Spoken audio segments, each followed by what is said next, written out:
I gotta tell you, I had such a good Thanksgiving. I didn't get on at all, right? I ate my stuffing, I ate my turkey, right? I only saw a little bit of Like and Show yesterday, just a smidge. But other than that, right?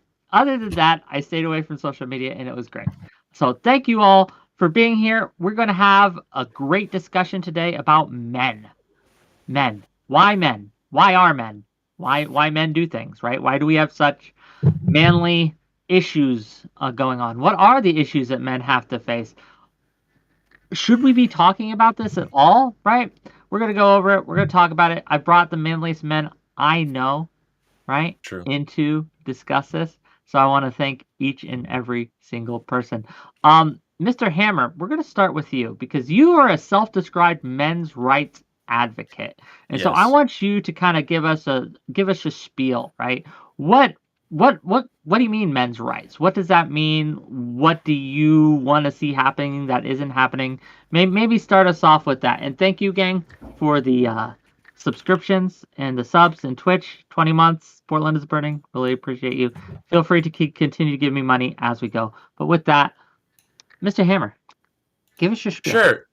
Yeah, so basically, I've been kind of tuned into the men's rights issue, which has been around for a long time, a lot longer than people have thought. And we've been like basically we've been talking about like the same issues that people are talking about now for like a long time, and nobody really took us seriously. Nowadays, you really like if you're tuned into this space, you can't not hear about the men's issues that people face.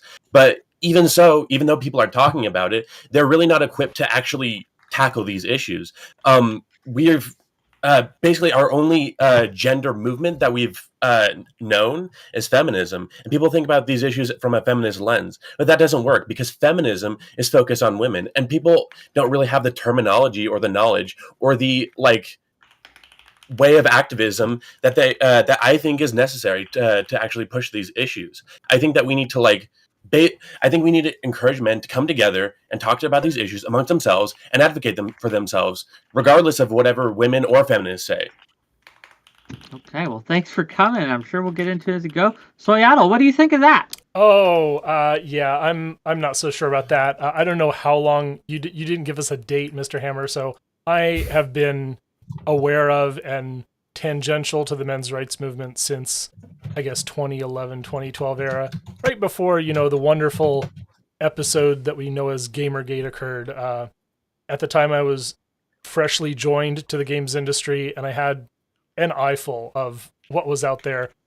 People like Paul Watson are toxic and not really helping men, even though they come from a thing they call the men's rights movement. I don't consider that particularly helpful to men.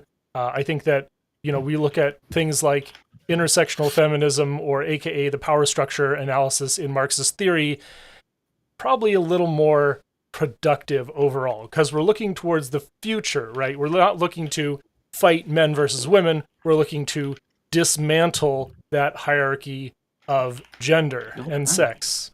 So, hi, I'm Soyatl, aka Carl. That's like Seattle without the Seat and the soy. You can find me on wonderful places like the Thorium Remix channel on YouTube, where I gave my keynote address to Thorium Energy Alliance conference last year. I've been in the games industry for a decade. I've been in broadcast as a broadcast tech for about 6 months before Amazon decided not to fund any more of that stuff. So shout out to everyone at the Crown Channel. I hope you're doing well. That's it. Thanks for being here, and I'm sure we'll get into it as we go. I am curious what you think the correct path is, if not the one that Hammer has laid out. But before we get to that, I have to bring in my friend Lactoid. Lactoid, how are you? Doing sick. How's my voice? How's my audible? Everything good? Yes, you're You fine. sound fine. What is the biggest issues that men face today, Lactoid? Do we have issues that we need to tackle? Yeah, I think so. I think that I would think the MRA dude is pretty based. I agree. There's a lot of issues that men face that aren't really talked about. And I think it's oftentimes through the lens of feminism that the issues of men kind of go unnoticed or just completely ignored. So, for example, right? I mean, whenever feminists talk about things like the wage gap, the argument is, well, women are underpaid. Well, that also implies that men are overpaid. But of course, this has been consistently misrepresented. There's a sentencing disparity when it comes to men. People talk a lot about the racial disparity when it comes to sentencing. That's minor compared to the gender disparity when it comes to sentencing. And then also, I think culturally speaking, there's sort of a open season where you have pop stars that are more than willing to talk shit about men, and they're considered pop stars, which is behavior that really is only relegated when men do it to people like Eminem or kind of the hardcore rap scene. So. Okay, well, thank you for being here. We'll see how it goes. Lawson Harrison, you're the one that wanted to bring this panel together. Well, I specifically wanted a panel where we could just shit on our exes, and you said that this was the closest thing we could do to that. Okay, we could do that later, but for now, we're going to talk about men's issues. But go on. Well, are men's issues primarily women, or is it really women's fault? No. When I think of Battle of the Sexes, I think of more of a dance, I guess, if you will. I don't think that. I don't think gender dynamics is something that is going to go away. I think when it comes to like gender roles, I'm always for getting rid of forced or like encouraged gender roles, but I don't think it's something that like the hierarchy that I believe Soyatl spoke of. I don't think that's something that's going to go away, but I think it's something that we could at least kind of mitigate so that people don't feel like they're being forced into certain roles. Okay. Well, we'll see how it goes, and thank you for being here. Thank you for the suggestion of the topic. It's always fun to shit on women, but we're going to try to focus on improving men today, okay? Shitting on women can come later. Lycan, thank you for joining us. Hi. Hey, glad to be here, man. What are your thoughts? Are men in trouble? I mean, men have a lot of issues, absolutely, but I think that I guess the blaming of feminism or the hand waving of feminism is I don't know, a little anti-intellectual in this regard, because and this is coming from a dude who thought feminism was pretty bunk, pretty bullshit, and when people said, well, it's about men too, it kind of sounded pretty fucking lame. But the reality is, when you come to a lot of the issues that women face when it comes to men, there's that tie-in. Like, men aren't allowed to express their emotions. Men aren't allowed to, build bonds with other men the way that women are able to do so with other women. Yeah, I get it. Exactly. And I mean, so a lot of the issues when women want, they use the term, feminists use the term toxic masculinity, which everyone wants to cringe at. But, you take 3 seconds to actually think about what it might entail. It's exactly that, right? Men can't have to hold it in. Men have so many burdens in this world. And they're not allowed to be expressive about it. They're not allowed to seek help. They're not encouraged to be emotional. So unless we're going to get down red pill territory where everyone on this panel thinks that men shouldn't, they must be stoic, that's just going to be, continuation of the issue, which is that men need to be able to be expressive and vulnerable and not be held to the one position they're in. And feminism's the same thing, right? It's that women should not be held to a certain position. There should be that kind of equilibrium when it comes to both, sucking it up and handling the issues the world throws at you, where at the same time it's going out there and being human. Men aren't given the space to do that in a lot of ways. So I think that in a lot of cases, feminism does address that issue. And so to just hand wave it as some, woo-woo bullshit that's not really considered of men is just lost in the sauce, man. It's not based in reality. Yeah, I'm sure we'll get into it today. It's one of the reasons I brought you, is your base takes on this.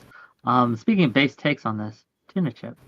Hey, what's going on, Wick? A little bit of a last-minute addition, but Tuna was begging and pleading and crying in my DMs, being very emotional. Yeah, you know what? absolutely. Okay, but go on. I went in there, and the first thing I said is, do you need like a little fucking baby bitch inside of this panel? And he said, you know what?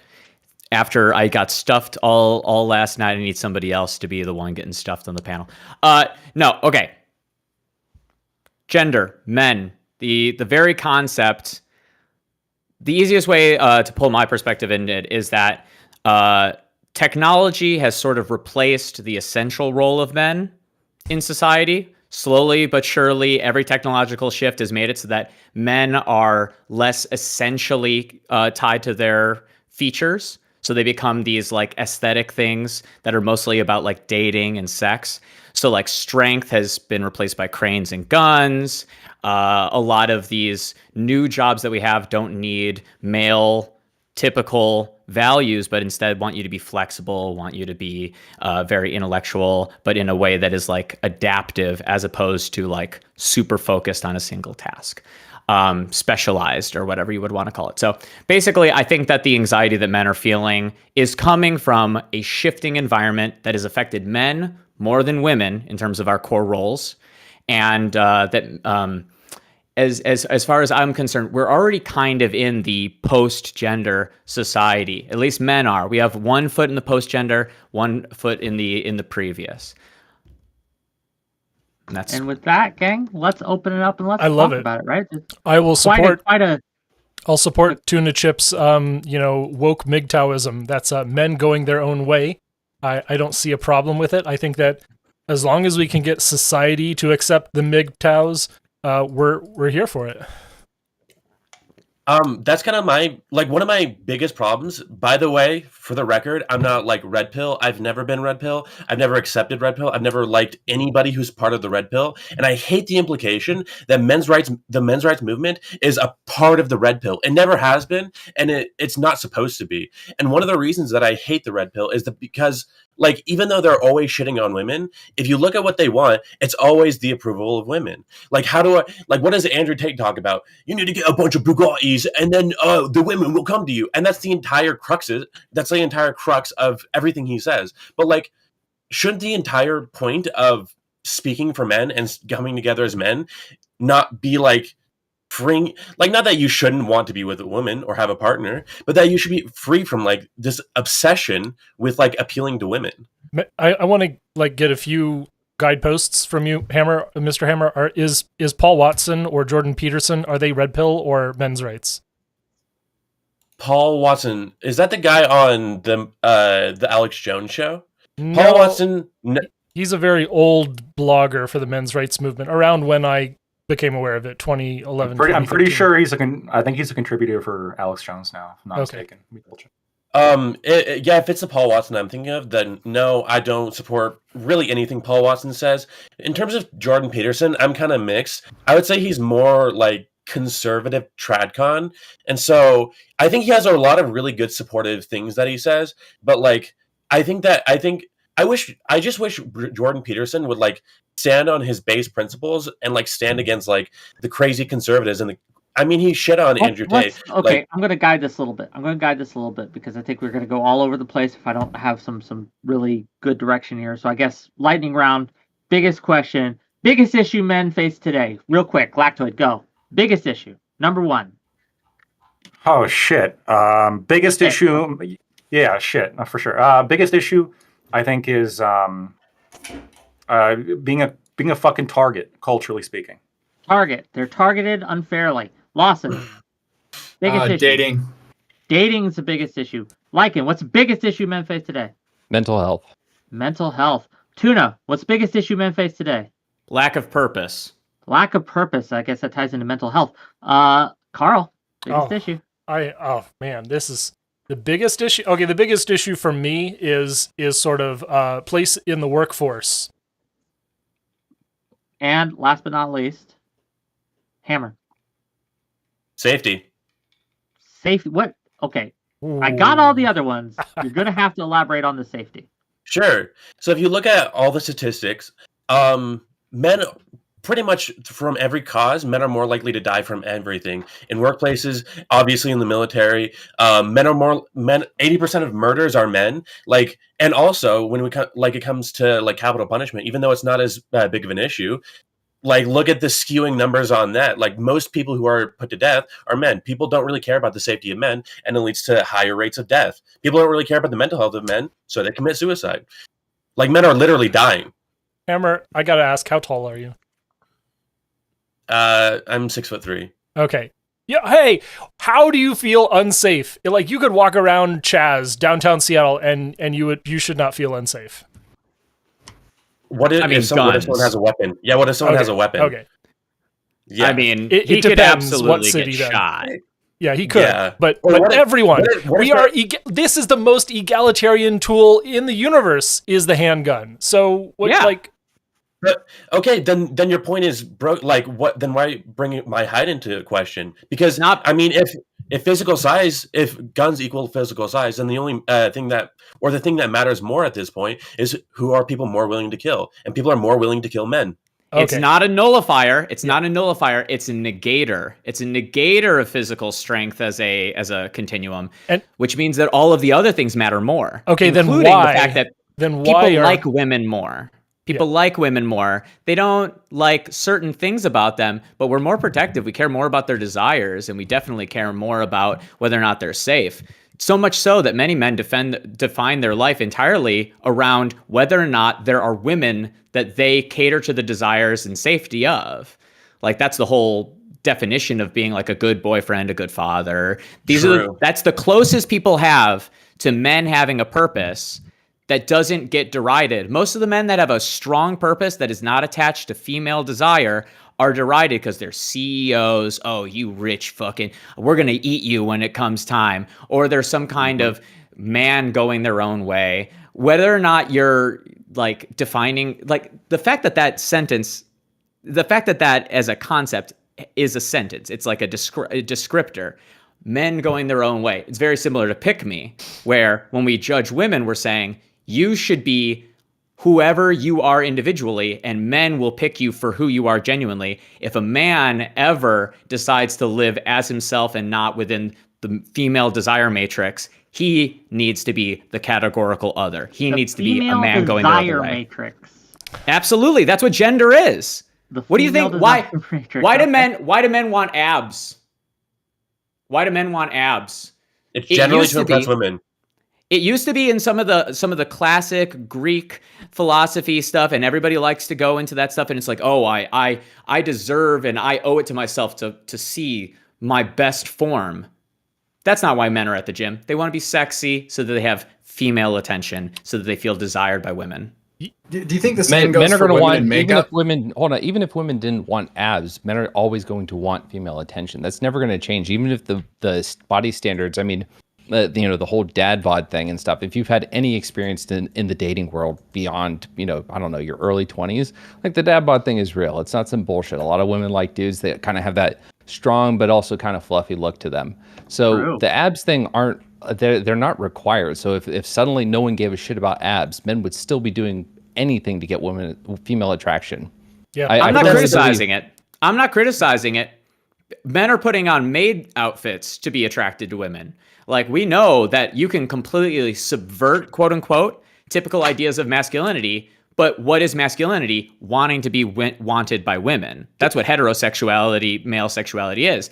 When you put on a dinky little dress and become a femboy and start using non-binary pronouns. How many people are, wait, I'm sorry. So some conservative dude that was on a panel, he used a term, I can't think of a better term for it, but he called it nut picking, where you kind of take some little extreme examples that really don't represent any significant majority, and you kind of point to those to say, that's crazy, fuck this shit overall. And really, that's not representative of men. So, I mean, what percent of men are really going out there and turning themselves into femboys to try to get female attention? Is it anything significant? There's a term called invigoration? transmaxing, where this is the theory, this is the MRA theory, that or I guess red pill theory, is that some men are transmaxing in order to get women's attention. But the point isn't that. The point isn't no, that. Like, I don't. This wasn't meant to be a criticism. I don't know. First of all, $5 from Cryborn to say systemically sexist schooling is the biggest issue facing males today. But we'll get to schooling later. But transmaxing? Don't elaborate. You become a femboy, or you even totally transition, and now you're I disavow this perspective that you actually transition and then you get mad puss from that. But again, how many people are doing this? This is like my mom coming to me and saying, do you know there's a such thing as sissy hypno porn? And it's like, yeah, sure. Some people like that. Who gives a fuck? Well, if it's successful. That. Well, first off, Mom, I shouldn't have to use incognito mode to live under your rule. That's the first thing you said. But no, I'm not. If you maybe you're missing what I'm not trying to say a critical thing. What I'm trying to say is our language is demonstrative of how the male gender and male desire in relation to self is. Men find themselves more reflexively self-defining as opposed to self. Women are more like, you go, girl, be your best self, pursue your individual. They have a better culture around that. Men, we've kind of leaned deeply into this idea that you're a bit of a loser if you aren't trying to figure out the mediated space between who you want to be and what gets you wanted. I think that speaks to what your point is saying. I think that could speak in general as the red pill movement in a large way, right? That's a huge representation of the type of mentality you're talking about, right? Which is just the mix of red pill or pickup artistry, where it's like, how do you make yourself into something that's more desirable? Instead of the message being yourself will find you someone who desires you, right? So that's obviously the issue is that, I mean, we can agree that like men, again, obsessing over like the approval of women is like a problem that we shouldn't accept. I already disavowed the red pill movement for that. So I'm guessing you would say that like feminism is the solution for that, but how? Like, what is an example? Wait, Like, is anyone saying that? I I don't think it's Well- explicitly feminism. It's just that feminism does carry some of that some of the ideals of feminism, what they would like to see from men, do Can I address shit the on- issues we're talking I about. want to I shit on talk about this feminism, Wick? if I may. So Lycan, can you elaborate on that a little bit? When you say that some of the ideals of feminism will get men what they need, can you be more specific? Can you talk about Yeah, that? I mean, so when you ask like what do I think one of the biggest issues are, I think it's mental health. I think it comes with loneliness. That kind of covers in a lot of ways a lot of issues that the men face. So whether it's loneliness, whether it's self-esteem, whether it's the burdens they feel in life as men, women don't want, they said, like I said earlier, toxic masculinity, right? That kind of that stoic fuck you kind of dude who's not going to be in touch with his feelings or emotions or able to be expressive. The dad that tells his kid, tells his son, don't cry, but comforts the daughter when she cries, right? That early childhood development kind of moment is going to lead to a dude who's not able to be expressive with himself. And in turn, that is going to create negative attributes as an adult that are going to probably make them not really great partners to women. So that's where women would come in and say, with regard to feminism, they don't want to see that kind of behavior from men. But then when it comes to men, that's going to help them not be so lonely. If men could be vulnerable with other men, if men could, express their feelings and the issues they're having and have those open discussions and not feel like, well, this guy's going to think I'm a pussy if I tell him about the issues I'm having. I think that's one really good example of where feminism wants to see that kind of behavior from men, and where men could genuinely benefit from that type of change. And unfortunately, it's something that has to start like with the way we're raised. Unless most people don't change that kind of behavior later. Carl, real quick, but first of all, Yeah. thank you for the gift subs and thank you for resubbing. We are on a hype train right now, so if you want to keep giving me money as we talk, that's my purpose, right? You talk about Wicks going their own way. My way is money. Give me money. Okay, Carl, go ahead. So, outside of podcasting, where do men find this? Where do men find that? I mean, that's kind of where the issue has to be addressed. People have to look at it beyond the internet space, right? Like I myself, should I have a son? Like it's something that I'm going to take to heart. I was raised by a single mother, so I didn't really have that issue. My mom was very understanding of emotions and all that, so I think I was very fortunate in that way. But I see other people who were raised by their fathers who fucking give them a little crack if they cried or if they expressed some sort of negative emotion. It's like, toughen up, boy. And it's like you can raise a tough, strong crack man. Is in a crack, not actual crack. Okay. No, great. yeah. Okay. No, I was like not a crack, what but are a we- a crack. Go ahead. Yeah. But it's something that you can still instill strength and a sense of confidence and all that. It's a very deep-seated misunderstanding that you can't raise a strong man while also at the same time nurturing emotions. And I think that's something What that does has strong been. man mean? What When do you I mean by say- strong? Strong I'd say- men also cry. No, but exactly that's that. something I'm asking No. this because, and I'm genuinely asking this because this is something I hear all the time. We want to men can still be strong, right? But I'm not. I'm gonna be real with you. I'm not sure what they mean, right? Because when I think of strong man, when I think of a strong man, I'm thinking more kind of traditional, like they're they're strong, they're stoic, they're stable, they're responsible, they're determined, right? And the kind of media portrayal of the action hero dad who can be soft with their kids, but then when it comes time to defend their family, brings out the guns and takes on the 20 bad guys, pop, pop, pop, pop, pop, right? That's that. This is what I'm saying, Wick. Strength now no longer means being the center that like warps things around you, being like it's no longer about power. Now strength is like about like outlasting, adapting, living through, taking the lashes. To me, that's a slave mentality form of strength that's been pushed on people. That's what we're living with now. Oh, you needed being a strong man listening to people constantly say men are evil, men are rapists, men are murderers. That's why you deserve to die more. That's why you deserve to be in prisons more. That's what being strong is for a lot of people, is enduring a sort of harassment and not saying like, oh, just like waving it off. That's what a good man does now. Wait, if I may, to me, what like a masculine form of strength is someone who would prefer to be less afraid as opposed to feel more safe. If you guys understand like the difference there. Does that make sense? Okay. Sure. So I have a problem. I kind of hate this discussion because people, like, I even heard Joe Rogan say it, where he's like, well, strength is being like if you're strong enough to cry, if you're brave enough to cry, that's noble, right?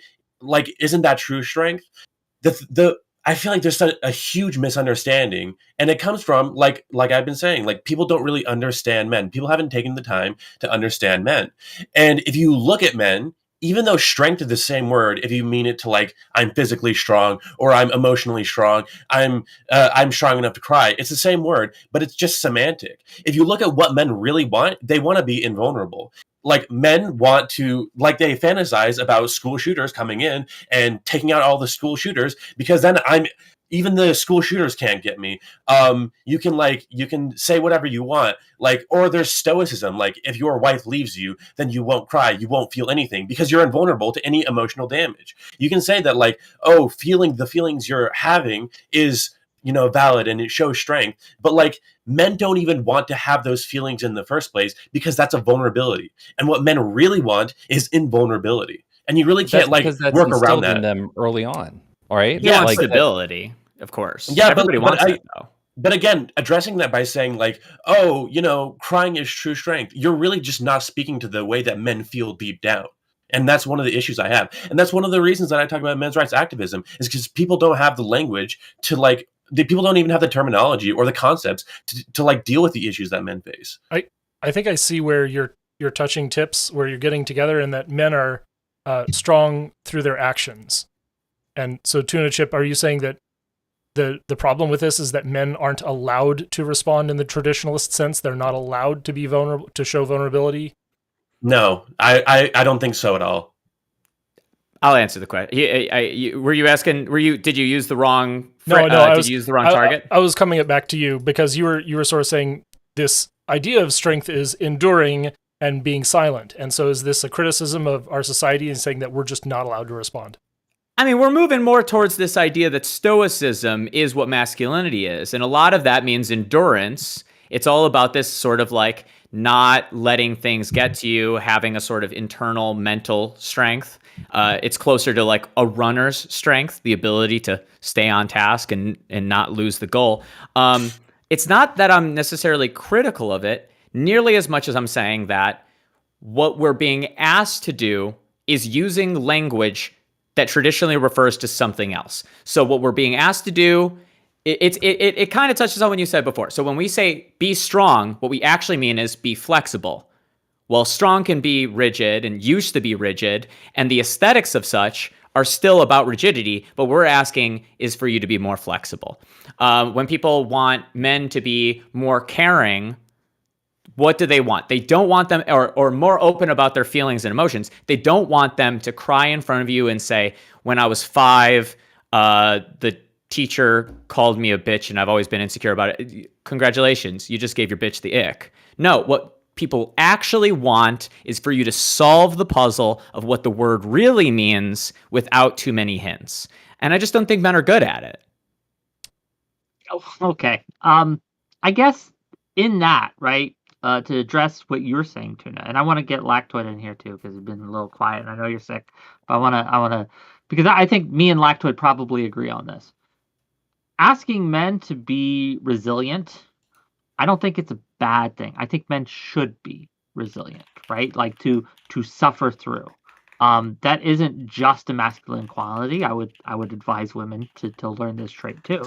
But we have the ability to suffer hardship is a life skill that will come in handy to everyone. So why is it wrong and why is it bad that not is something to be seen as a masculine thing to work for, right? It's not bad. I mean, I think that everyone should be like reared in a way that helps them take on hardships, right? Like, I mean, I think everyone, aside from myself, like everyone knows someone who's raised by a single mom is a single mom. I think a lot of us are older and whatnot. I mean, taking on hardship doesn't have to be an explicitly masculine thing. And I think they're speaking to another aspect of feminism, right? Is that like women shouldn't be raised to be just, people who need protection, need to be cared for, but people who are raised in a way that they can endure hardship.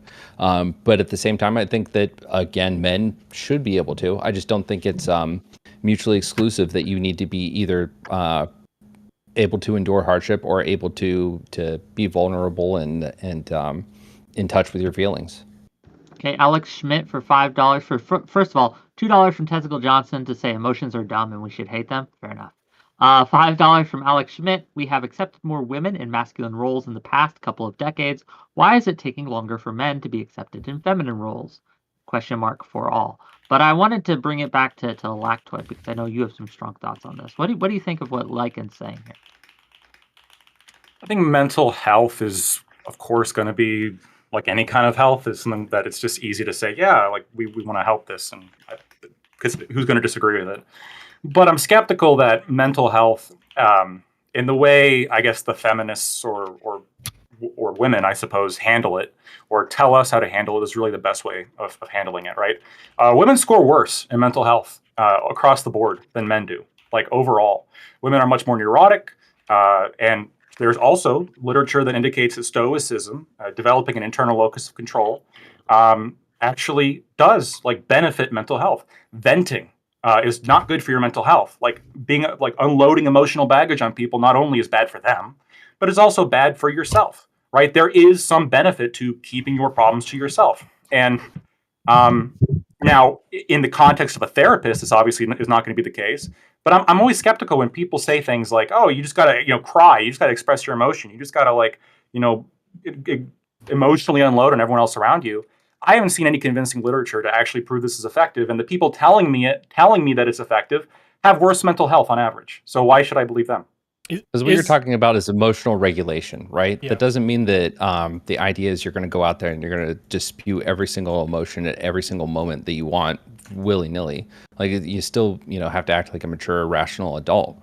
It's that men often are going to hold it in way more often than they should. So it's about that regulation, a healthy bit of vulnerability versus I don't know if you call the opposite of vulnerability stoicism, but it's, knowing when you can and in the moments that you need to, being able to be vulnerable, especially your friends. Like I'll go back to that probably a lot throughout this conversation until we move off to like the Billie Eilish thing or whatever, is that, it's about being able to go to your friend and be like, hey, just had this, just had a breakup with a girl and here's how I'm feeling, and being able to talk about it. Like the ability to actually talk through your feelings alone, I don't know who's been to therapy and whatnot, but I mean, anytime I've done it, just being able to talk through it and have someone that you can be open with and rationalize. It's not just about venting and whinging and crying and saying sad things and just, having someone hold your hand and tell you it's going to be okay. It's about working through things. And you can't really work through shit if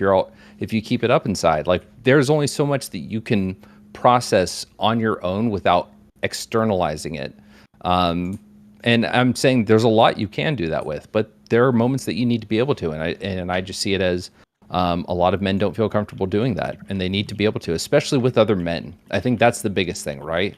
I think throughout my life, it's been always easier to open up to other women. And the reason it's been harder to open up to other men, aside from like my best friend, is because men aren't raised to feel comfortable doing so. I got to know. Yeah, I don't know mean, if anyone else had a different experience with that. Yeah. I have. A few. Well, we got a lot of people want to talk. So here's where we're gonna go. We're gonna go to Lactoid. Then we're gonna go to Hammer. Then we're gonna go to Carl. And then Tuna if he wants to talk. And then Lawson, I don't know if you want to talk or not. You're just very stoic over there. Like, yeah. Go ahead. Yeah, I guess it's hard to disagree with some people like need to talk about their feelings and some people need therapy because you're going to find it to be true in some cases.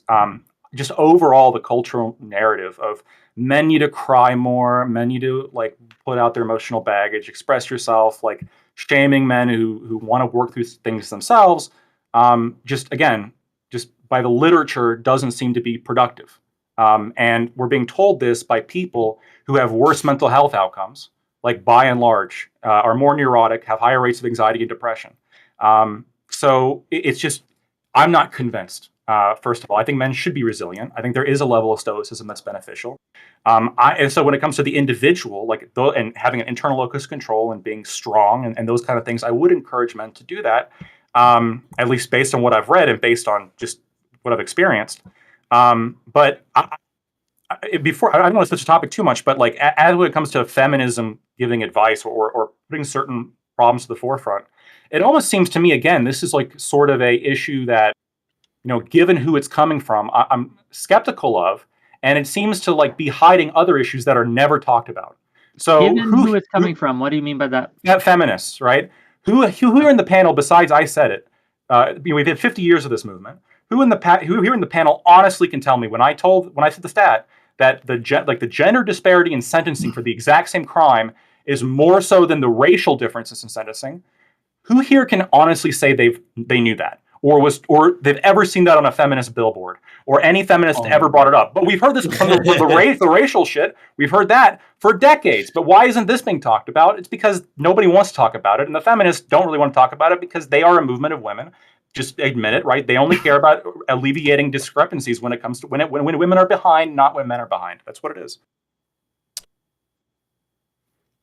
No responses? We just gonna go with that? I'm waiting in line. There's an order. Oh, you don't have have to wait in line if that was wrong. If you think that was bullshit, please speak up. His final point. Can I double that? Can I even push further on that? Go ahead. That feminists feminists have I feel like the feminists telling us that we're feminism is resolving your problems, we're helping you, just rely on feminism, is a way to silence men. And I think it can be displayed really well. I wanted to say this before, but Lycan was talking about how this can be resolved because women don't want a man who's less emotionally available. That makes for a bad boyfriend. So feminists are going to push for that. And then that's going to follow and help you with your mental health. And I think it's really funny that when you look from a feminist lens, the first priority that you look at is, what do women want? How can we help women? What is the best goal for women?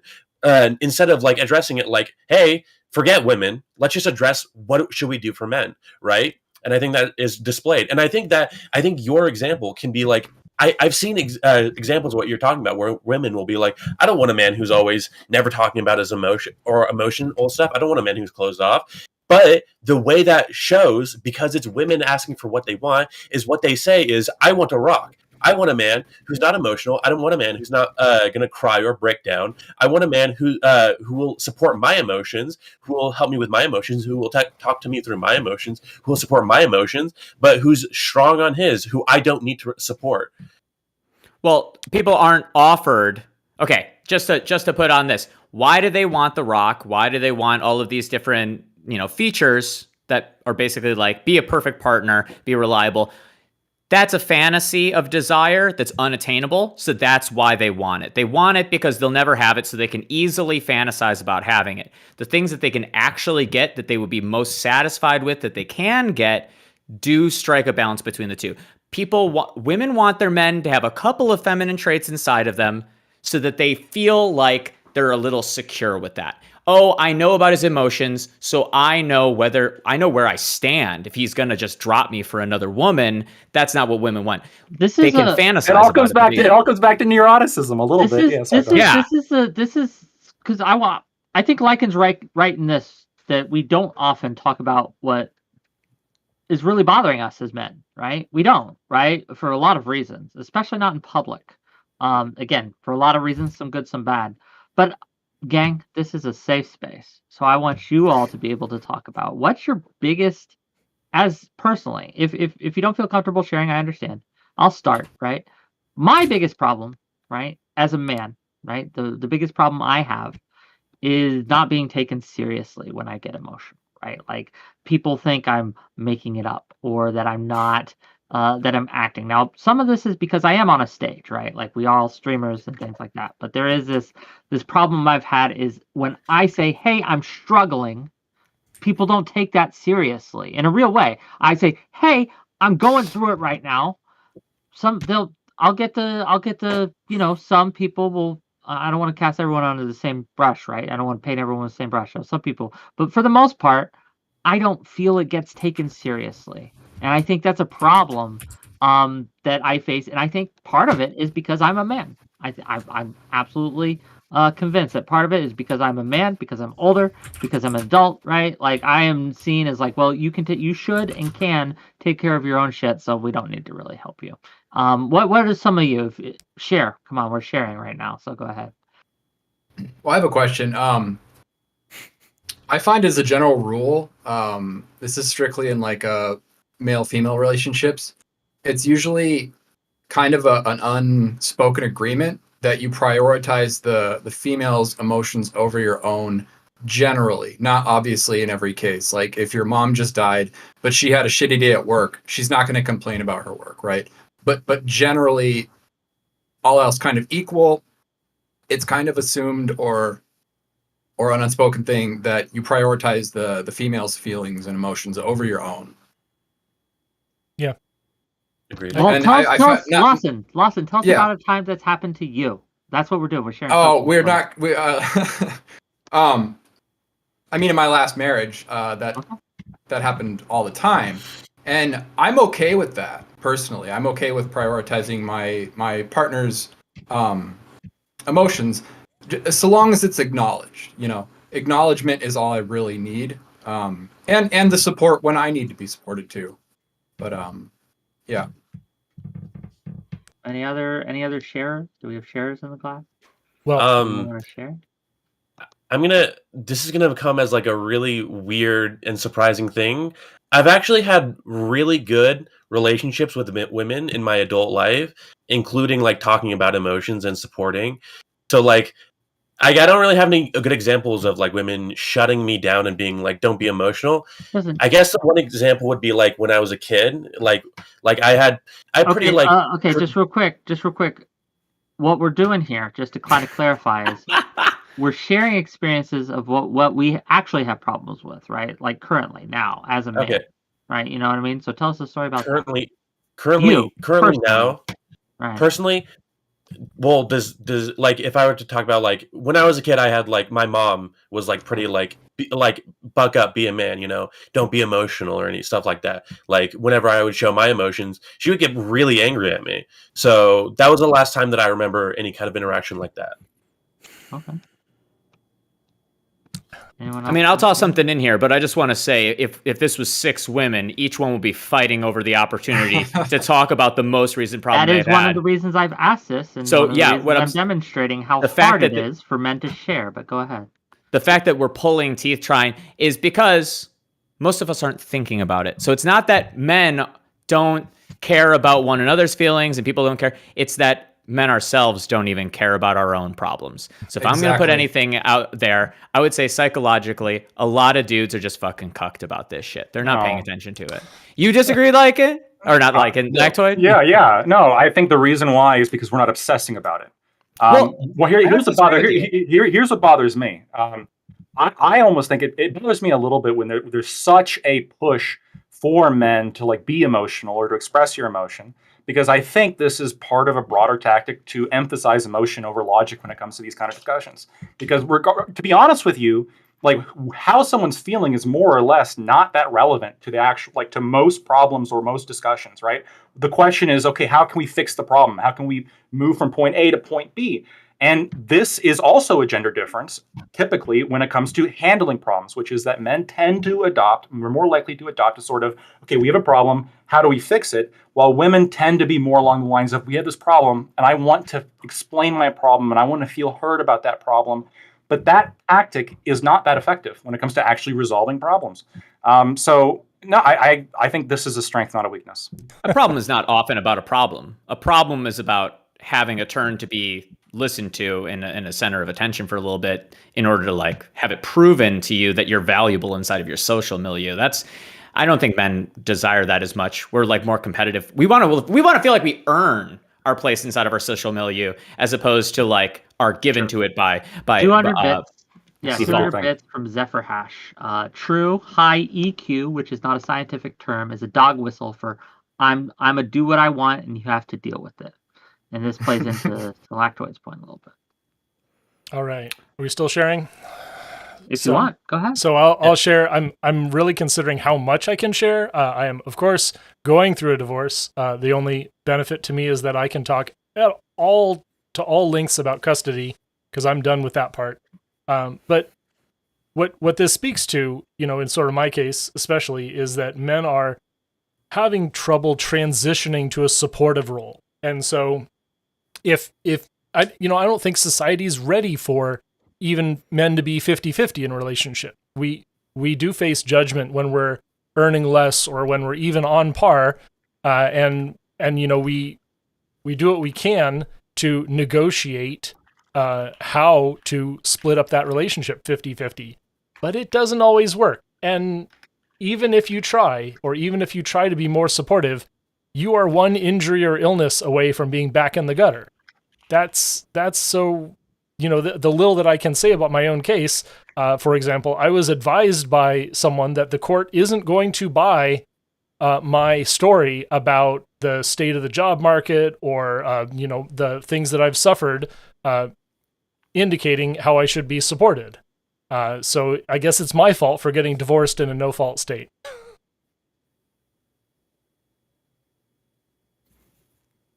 I mean, that's fair, right? Yeah, sorry to hear that, man. Yeah. I mean, but that's who here hasn't, right? Oh, well, maybe some of you have never been the stay-at-home dad or the stay-at-home husband or things like that, or the stay-at-home partner. You get judged for it a lot. I remember when I was several in my 20s. years. Yeah, I remember when I was in my 20s, okay, I was in a situation where my partner was making a lot more than me, right? And it didn't make sense for me to be the breadwinner in that. Like they were just they had property and money and I didn't. And I remember getting all sorts of shit for that. Like I was less of a man because I wasn't stepping up to the plate and I should be the one, right? And it caused problems within my relationship too, because again, the partner was like, well, you really should be transitioning to be the one that's supporting me, right? And things like that. And yeah, it's a lot. And I don't think I'm alone in that. I don't think I'm the only person with that kind of story. I think that in any relationship, even today, men are going to be looked down on if they take a more sort of supportive role by society as a whole. Does anyone disagree? I think it's getting better as far as I think more men are able to be, like a stay-at-home dad or not the primary breadwinner. I think it's getting better. Do I think it's in any significant way accepted? No, but the tide is absolutely changing. I think we need to have a standard form prenup for professional men. If you ever get a job and then are in a relationship for over 5 years, you need to have some kind of a explicit agreement because the courts aren't going to be your friend. Yeah. Well, let's talk. This is a good chance to transition to some systemic issues, right? When it comes to what the problems men have in society systemically, what do we think those ones are, right? We talked a little bit. We had a super chat earlier about the education system, right? men are underwater when it comes to getting degrees, going to college. They're getting, not only are they getting accepted to college less, they're graduating less. They're wanting to go to college in the first place less. This is on a downward trajectory, a pretty severe one, and it has been for the last 10 years or so, right? Maybe 5. I'd have to look at the exact stats again. We have the court system, right? Again, there's plenty of evidence out there that when it comes to things like custody, when it comes to things like that, men do have some slight advantage. We talked about the prison system, right? There's a big disparity when it comes to who gets harsher sentences for the same crime. What are some other systemic issues that maybe we haven't talked about that men have faced, if any? What do you think? I got a one that is really going to tickle you. Women graduate from STEM at an abhorrently low 16%. But women are 24% of the employed. And you can take this a number of different ways. You could say, okay, well, the women who survive this incredibly toxic environment of the STEM education field are just going to be more badass. And maybe that's true. But this is a interesting systemic observation that despite being an incredible minority of people graduating with STEM degrees, women are supported in the workforce. On the other hand, we have women reaching almost basic parity in MBA degrees. In Masters of Business Administration, there are a lot of women graduating with those degrees. They're going into leadership, but they are still behind in terms of income. And maybe these two stats kind of indicate that employers, this is sort of a libertarian argument, but employers are literally excited to pay women less for the same job. Well, I have a question, because this is going to depend a lot on how people answer this. Does anyone here disagree that men and women kind of, on some levels, fundamentally will gravitate toward different fields? Of course, I disagree. It's the bell curve. I mean, you can't say that men and women are categorically different because of a slight preference per population in one direction or the other. There's more than one thing at play in men and women making those decisions differently. Some people would say that there are male fields and female fields because there are a lot of women in them and it's like a critical mass thing. But I think it's more so that there are some jobs that do actually privilege you being male or female, like being a bartender privileges female in a lot of different situations. Manual labor is going to privilege more males than females. Like there are things that cluster naturally like that, where it's just like, you're going to make more money, you're going to last longer. But then there are other ones where it's just like women are willing to make certain choices in life and not other choices. And men seem to be ready to make a lot of like choices that sacrifice their body, but not ones that sacrifice their dignity. I know, like my dad, when he fucking stopped being a HVAC, he fucking got a DUI. He can't do his trade properly anymore. He refused to work under a boss because that was like a shame thing for him. If he can't get over that, he's not going to be able to get that. Most women don't bring that type of ego into the job, so there are certain jobs that they cluster towards that men avoid. Stuff like that tends to play. Mm-hmm. Yeah, I just have to say this real quick, just so we're clear. I'm not sure how relevant it is, but the wage gap, when people talk about how like getting paid for the same job, that's just complete bullshit, right? Like how they come up with that number is they took the total collective incomes of all men in the country and compared it to the total collective like incomes of all women in the country, leaving out the careers and leaving out the fact that women work less and take more time off on average. You're right in that. You're right in that the 30. No, this is 100% true.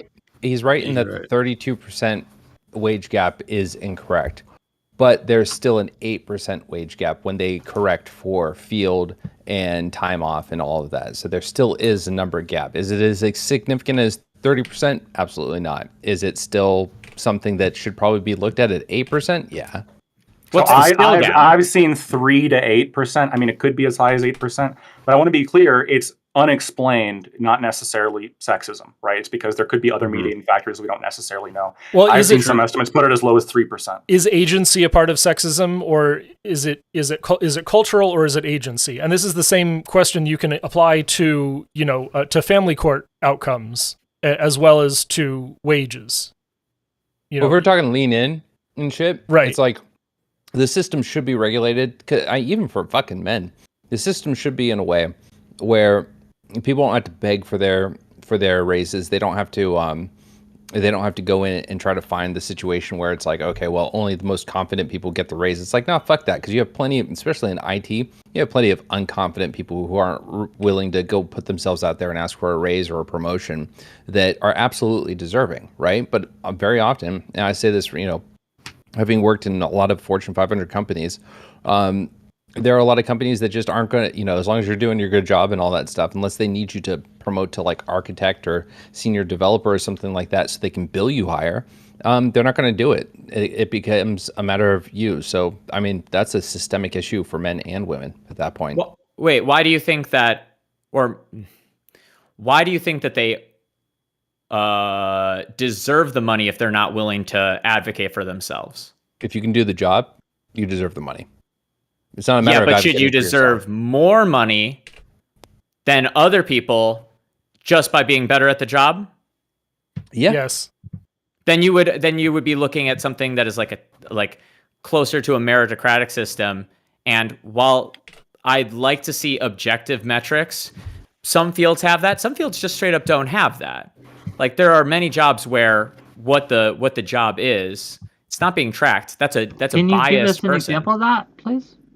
Yeah, so if you're in sales, it's very obvious. You can just like look at the numbers. How well are you doing? But then if you're doing a job like a nurse, or if you're doing a job that doesn't have objective metrics, but instead has like report-based metrics of success, you can't like create the pay differential there.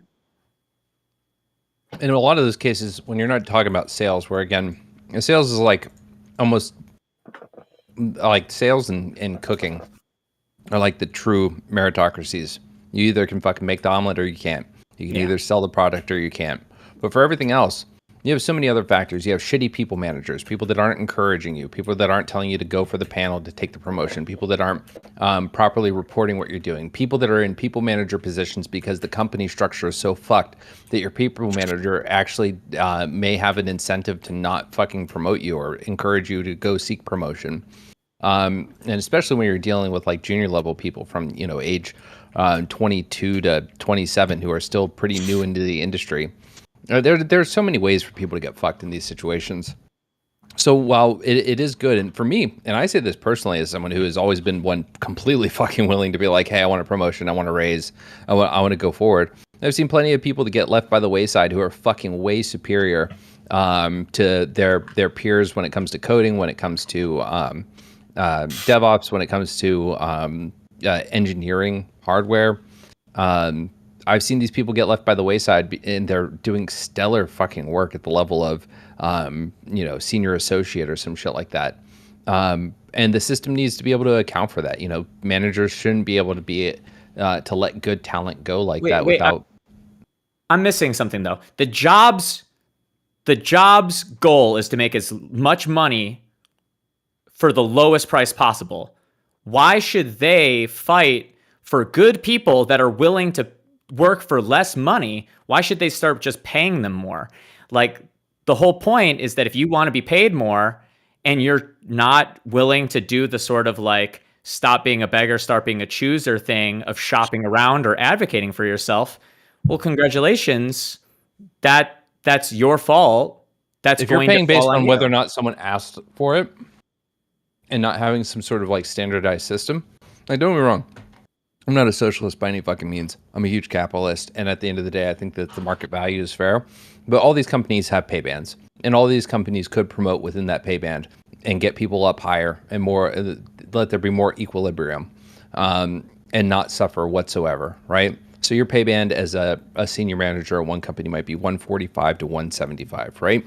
That's $30,000 for variability, whether it comes to seniority, whether it comes to years of experience in the industry versus at the company, whether it comes to performance, right? But the idea that if you see the disparity between genders, for instance, because that's where we got to this point, and you see that it's 8%, well, you know what? It's important to look into that and say, is this because they're not asking for it, because they're not coming up for a promotion? When I worked for Booz Allen, every year it was 3 to 5% was your pay raise, and it would just be based on your rating system. You were going to get that year over year, depending on what you your what do you call it, your performance review, right? That was a pretty good system. But if you're coming in and your starting salaries are so disparate between either genders or even any junior associate that's coming in at the same level of education and experience, I think there's an issue there, and I think there should be some semblance of trust and faith between employer and employee, where they're not fucking you in the order of magnitude of tens of thousands of dollars. If it's a disparity of a few thousand here and there, I don't give a shit. The negotiations and all that, talent's competing, Booz Allen's competing with SAIC is competing with Leidos, whatever. I don't really care about that. But when it's significantly more, when we're talking about $10,000 to $20,000, depending on who is willing to ask the right questions, when there's equality across every other field, yeah, I think it's on the employers to kind of like tighten things up. Yeah, but 100 bits from Zephyr Ash before we respond to that. Why are we talking about promotions? How is this related to men's issues?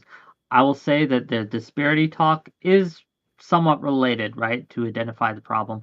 But I do want to kind of drag it back a little bit away from men versus women and talk a little bit about the ways men get in their own way, right? Can we do that for a little bit? Can I respond? What do you mean? Yeah, you can respond. Yeah, to that. I want to respond, and then we can. I'd love to go to that topic. And then I'll elaborate a little bit.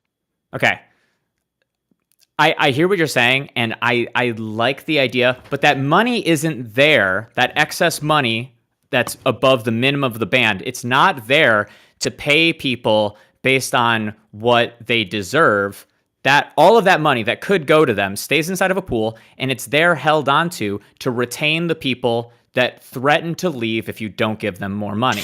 When somebody works more for less money, they don't complain and they don't leave. They give no incentive, and there's no reason to pay them more. Just let them work for what the lowest they're willing to pay, and they'll stay for, and hold on to that money for when they say, hey, boss, I can't really stay with this company. And you're like, you know what? I'll move you from the 135 to the 140. And suddenly, for $5,000 a year, you retained somebody. Later down the week, you've got a same guy, worse at the job, but you still need to have good people there. He says, and he's already at 155. He's saying, sorry, boss, I got to leave if I can't get at least 160. You give him $5,000 there too. The money is about paying employees and retaining employees. It's not about like making the world a better place. You got to be at least a little bit prescriptive. Tuna. I really want to move off the and so let me trade. And pay. Tuna really has do. a great made up anecdote, and I have a real anecdote from someone after I rolled this out to my Friendsgiving. Someone told me of one of their colleagues one of their reports, who was underpaid by 67%. Like they literally got them a 200% pay increase after they found out that she didn't get a cost of living adjustment. She didn't get like a rebalancing or anything. And so, yeah, that 2-3%, that's bullshit. It's not going to go anywhere. And then this whole anecdote, we're talking one of the biggest companies in America. You got to have a re-leveling occasionally. And we need more transparency and more awareness of each other's wages. This is, sorry to say it, this is the socialist point. Move off of this. Go ahead. This isn't really a men-women issue. It's it shouldn't be. It should be a socialism versus capitalism issue. It's a different conversation than I want. It's a good conversation to have, but a different one than I want to talk about today. $5 from Bass FZZ to say, why didn't you invite me on? Sorry, I can't invite everyone on, but thank you for the $5. We will probably have call-ins after this, but back to the topic at hand. I wanted to kind of get to talk about how men get in their own way. in what ways do you think that men or other men hold themselves back or hold each other back? Or is it not a men problem at all? Do we not have a problem where we get in our own way, or is it all external? What do we think about this? Wait, what do you mean? What can you what are you talking about by getting in our own way? Sure. Give an Obstacle. example. Self-obstacle. Male Yeah. feminists, they get in our Yeah. way. True. Absolutely. That's how you Well, want to go Hammer with gave it. an example earlier about was it your dad? I think that didn't want to work underneath somebody anymore. That was mine. No, Was it's it- oh, Yeah, that that was was him. Tuna. Sorry, yeah. Yeah, but that's a perfect example. I feel it's Tuna's dad felt it a shameful thing to have an employee or employer, I should say, that he had risen through the ranks, and so that kind of unwilling to sacrifice their pride. Tuna also mentioned that men in general aren't willing to sacrifice their dignity. Do we think that's true, first of all? And Yes. what other ways do men become their own obstacles? Men kill each other too. That's a big problem. Yep. True. In terms of like work, like I don't like. Doesn't I have think to be work, Tuna's just any sure. I think any aspect. Yeah. Well, I've said this on this, not on this panel, but like I've said this on this show before that one of the biggest things that men need is solidarity. Like men need to support each other more, and men don't support each other. Like I think unironically, what Lactoid said, but not just male feminists. I think men will just sell each other down the river for women, or they don't care about each other, or they like like you can talk to the red pill, and if you were to ask them, they'd be like, no. Other men are our brothers. We stand up for other men. We're a brotherhood. But that's all bullshit because anytime a man is not the most like masculine, having sex with the most women, Giga Chad, they're a fucking loser beta, and we need to like trash on them and like not even associate with them. I mean, the incel thing is all about being a failed man, and women jump on that shit too. Where it is just like it's the fact that you're complaining about a problem as opposed to solving it. Which, hey, I think it'd probably be better if people solved it. But most of the time, the solutions that they're being offered are like either fix the way that you look, which is considered the cruel thing, or fix the way that your personality is, which somehow is considered more possible and less cruel to say, or it's just like, oh, you're just too much of an ugly spurg. Well, congratulations. You're too much of an ugly spurg, and you're a complaining, whiny bitch too. Like it's the rhetoric doesn't help. We're specifically talking about single men, I think, in this case, aren't we? Yeah, that's for single men. Yeah, some men that are in relationships that are super insecure and constantly think that their girlfriend is cheating, or they have maybe some other kind of issues where it's like, I can't talk with my girlfriend and vie for my own interests in the house because I'm whipped, as we would call it, or mostly just he's got some kind of issue where he's scared that if he raises his voice that he'll be less stable. Here's the thing though. The women in my chat, they're saying you're full of shit. The women in the chat? Yeah, Oh, one of them? They're saying two. that Sorry, incels Crackle get and Ice. shit. Incels get shit because of the way they treat women. That if they didn't treat women as bad as they did, that incels wouldn't get the shit they do. What do we think of that? Well, there's a block button inside of their DMs, and women don't use it because they like attention, even when it's negative, because it affirms a sort of importance of self. So if you're worried about how incels treat you, you can just oust them from your life. Lots of people instead feed off the attention. They allow these people to create these, like, you could call a parasocial relationship develops with influencers. It also happens with girls. A lot of girls that get stalked, I think it's terrible that it's happening to you. But when you're saying that you have this guy that's obsessed with you, not a real stalker, but just like a guy who can't stop like sending you like, hello, baby girl, today is today the day for boobs and vagine, you have a button that just erases them from the internet. But self-control, taking responsibility for such things, God forbid. I feel like the attacking of incels, or like the like, it was like a huge media trend at one point of like shitting on incels. Like, yeah, if you're talking about a guy who literally goes on incel forums and hates women because he deserves sex, that's probably valid, but that's not who it always targets. It always affects like basically any man who has any struggle dating. Like people, like when you say that, like when you're like, hey, incels, if you're not getting any women, then maybe your personality is shit. Well, what about any other guy who's having trouble dating? Is their personality shit? Are they automatically a misogynist? To be fair, I feel like a lot of the incel culture is a lot of frustration and entitlement of like we deserve the pussy, and they can't get pussy. That's like 95% of what I've seen on the internet. Are there some people who have issues dating? Yeah, but I wouldn't call them part of like incel culture, right? Actual incel culture, like the kind of people we see that are like obsessing about getting the poon and they can't, and they're like fucking pissed off about it, and they hate the men that do get it. I mean, there's sort of like I think I've talked about this before, like it's kind of like sexual communism, right? This belief of like, I can't convince people to give me what I want. Yeah, I can't convince people to give me what I want, so I'm going to bitch the people who are getting it and bitch the people who have it because this is fucking unfair. I think that's perfectly fine to denigrate. Not necessarily. I think it's less of a gender dynamic, more of just like a pathetic thing. Men should be okay with sex robots. There we go. Yeah, but basically what I'm saying is that, I mean, sure, I agree that like literal actual incels are worthy of criticism, but the vast majority of guys who can't get laid are not incels. They're not the platonic ideal of an incel. And again, all these criticisms, and literally in some examples where there are guys who are like, you know, I have problems with women. Oh, you're an incel. You're just an incel. When they're really not. And again, it falls upon any guy who has any problems, any insecurities about not being able to have women. Don't make it a problem. Obviously, the That's incels easy. have like a resentment cult. There's a personality. It's very similar to the way that women talk about their boyfriends, their ex-boyfriends. It's like, but there's something about it where it happens in the shadows, where it gets festered and rotten in this way, where you're sharing videos of your ex and you're giving out her address and saying someone should rape her. Like, there's something in the privacy that like extreme. It takes for those. Where do we go? Where Are you blind? I know that I care more about the topic, but like with the incels, it's radicalization of something that is a normal feature outside, but it happens in this private place where they're encouraging each other to get more and more resentful, believe more and more clownish things.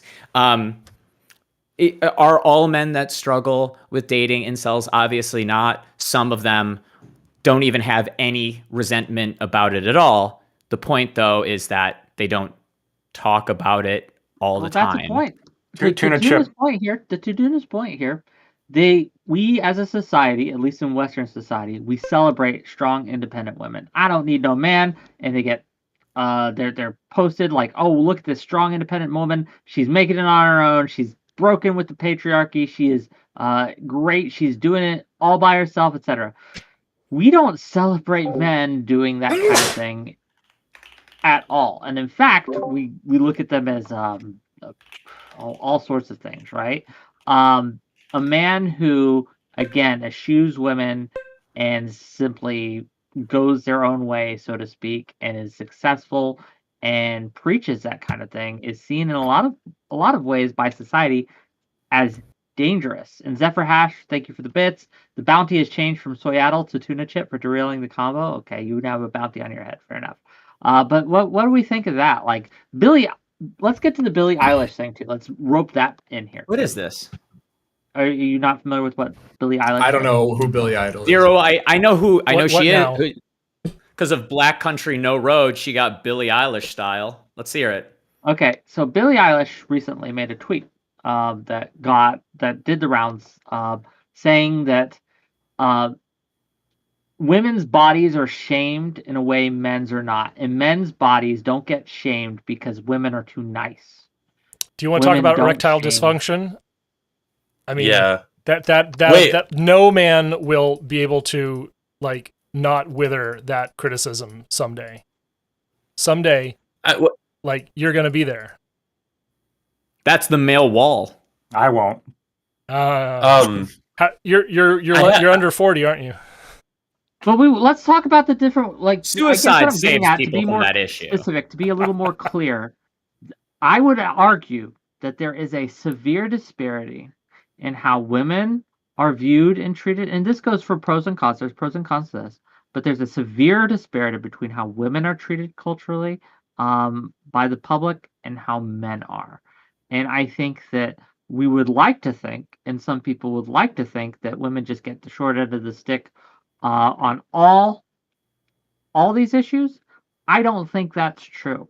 I think it's just that women are able to speak about their problems with how they're treated in a way that men, if they do, are shamed for doing, right? Obviously, I'm being general here. There are obviously specific examples. But it is not okay to call a woman fat in the same way it is to call a man fat. That's one. So right, and there's a reason for that though, because it's just going to differ based on what people value in a sexual partner, right? So yeah, men aren't going to have their body, like some parts of their bodies. I mean, penis is for sure shamed because that's important to women, but other parts maybe not as like culturally valued, but your income will be, right? So yeah, I mean, it makes sense that men tend to value like attractiveness and youth more, and women tend to value other things more, like income. And so yeah, there's going to be different types of criticism. I don't see. I mean, Billie Eilish might be correct partially in that, like, yeah, a woman's like physique is generally more important to her success compared to a man, right? But I think a man has other things that he's judged upon that are uncontrollable. Hair, sure, ED, sure. Height, all sorts of stuff. I think height is a big one. Height is a big one. I'm 6'2", so I'm just, I'm as a fellow tall Chad here. But I'm just saying, like, yeah, like short dudes. I mean, they get laughed at, and I hear how women talk about short men whenever they talk. Like when I'm there, like, oh, he's a tall guy. He's not going to care what we shit. I think I'd rather have ED than be like 5'5", honestly, because I could take a Cialis. I Sometimes. can't. Yeah. I think I have a perfect example. Like, I think the most ironic counterexample to what Billie Eilish is saying is that I know this was years ago. I think she was like 18, but like she went on an interview and she was talking about she was like, ugh, ugly men are so disgusting. Like, I can't believe they act so arrogant.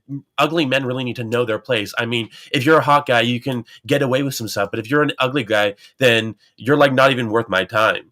And again, to say that like women don't ever shame men for their appearance is ironic when she's the one who first said that. And secondly, to like the point that everyone's talking about, and I think this is like one of the negative downstream effects of feminism being the only gender movement, is that when it comes to like issues of insecurity of appearance, people automatically think that's an issue that women face. That's a women's issue. So therefore, men are fair game. You can say whatever you want. Billie Eilish is a huge like public media figure, and she got backlash. She did apologize, but it's not like it didn't destroy her career. It didn't really follow her. Nobody really talked about it like that much. People just kind of forgot about it. And she feels, clearly she feels like she can say whatever she wants about men still to this day. I want to. So real quick, Hammer, do you think this is like a problem? Because I'm almost on the fence of like, I don't even know if this is a problem. Like, men preferring skinny women is just people acting within their preferences. Women preferring rich men is just women acting within their preferences. To me, honestly, a lot of these movements just feel like people who are excluded from having traits that people value are just like upset. It's almost kind of like incelish, right? Like, oh, we're upset. We want you to value us too. It's like, well, but you have this thing that we don't value. $10 from Erica Chenault. Top streamers on Google are white men. Congress is predominantly white men. Our Supreme Court is a majority white men. In no way are white men under attack. Rainbow capitalism. That's what that Why? is. Wait. Why are men in all those positions? Is because men find themselves in their individual accomplishments and pursuits far more because they are not accepted by default. They have to work to get into the Congress to feel like their life is worth anything. They have to become the top streamers. They grind for a sense of purpose, whereas women are just loved. They find their purpose after love, which women want purpose, but they find it after love. So they're willing to have it be on the back burner. Men will... How many civil servants are sexless, fat freak men?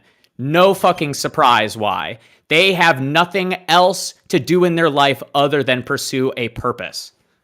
I don't know Also, about you, real but I quick, mean, when I see women civil servants, Let's they just- always let's- have let's a do wedding it. ring on. in households, Okay. women make most of the financial spending decisions, like 82% of them or something. So like women are spending the money, men are making the money. What are they spending True. the money on? I don't know. Who cares? Probably But, things okay. that have to do with the household. They're probably okay, running the household and they're dictating, mean, like, hey, we need this for the house, this for the kitchen, we need laundry detergent, we need shoes for the kids. Wait, It's- really? it's- quick, Well, not not just shoes for the kids. Okay, I'm just saying. I don't think that Lactoid's even necessarily complaining nearly as much as he's trying to negate this rhetorical idea that men make all the choices that dictate the world. Men do a lot of the labor. Men do a lot of the high functioning stuff. I will Yes. say there's a huge problem that the jobs that we have require that you sacrifice a home life. So it actually it promotes corrupt men going into high positions as opposed to people that have families, have things that humanize them. Why do Apple, Wait. Microsoft, and a few other Fortune 500 companies that I'm aware of offer egg freezing? Equality. It is reason- breaking the down those. The reason is because yeah. women are also working as hard as things are changing. Women are also sacrificing their lives in order to work Well, and progress. Wait, And Actually, wanna make actually, it's because again, biologically, men can have kids at an older age. no, but they also offer sperm freezing. So the point is It's that a they offer it retainment because strategy. these women I wanna- are sacrificing their 20s and their early to mid 30s in order to progress as far as they can in their career. Okay, can I make a real quick point? Then it's not a good You thing. can, Sorry, go ahead. but $2 from Testicle Johnson. Please go around, everyone. Tell us your height. I am 5'8". My girlfriend's Am I next? 5'10". 5'9", baby. 6'0". National average. I already said I'm 6'3". Lactoid Awesome. 6'2". I'm 6'2". Okay, there we go. Okay. I want to. Yeah. I wanted to say this before, but like that super chat before. Notice how we were talking about men's issues, how men feel like they don't want to be attacked for their appearance, and someone came in and donated, throwing out a random feminist talking point so that, to get, because they were angry that we were addressing these issues.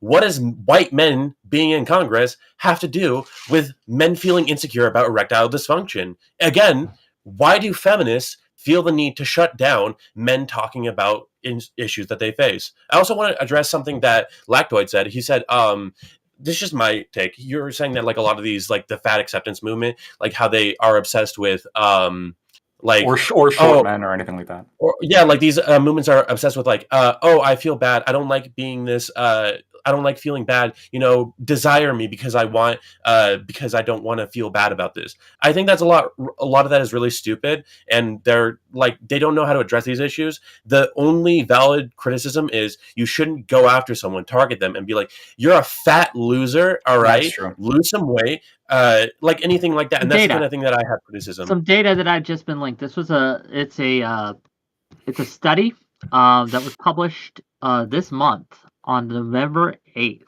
Okay, it was by a man by I'm not going to read those names. I can't. I'll pronounce them badly. But the study was on physical attractiveness and intergenerational social mobility, and the results that we find that physical attractiveness matters both for males and females, intergenerational social mobility outcomes, but it is more important for males, even when childhood characteristics such as various aspects of parental socioeconomic positions, proxy for IQ, individuals' health, neighborhood conditions, and interviewers' fixed effects are accounted for. So the data that we have, at least in this study, assuming it's correct, and I'll put it in the group chat here, is that even when it comes to looks, it's more important for men and their success than it is for women. I just want to I didn't know that. Surprising. I'm very surprised. The success delta between the top man and the lowest man is way wider than the top woman and the lowest woman. When you account for the amount of people at the top, because there are some very, very rich women outliers. But I think one of the things that's untended to is that men like when other men are more attractive. Men trust more attractive men. When I see an ugly dude, I think look at that sniveling little coward. I know he's up to something. I see a more handsome man. I'm like, what does this guy know about Do you life? trust me, Tuna? I was gonna say, I Listen, don't think Wick. this way. I don't know if anybody else doesn't think this way. No. Okay, I'm not talking about like huge. Okay, most of the things that I'm talking about, I'm being a little jovial, but like health. Like, you know, when someone has clear skin and Okay. good bone structure and muscles and they stand up straight, all the things that are attractive that we talk about as men a lot of the time, overemphasizing even, a lot of these things, it's what makes us like people. Trust them. They're healthy. They're living a good life. We care about what type of life they have.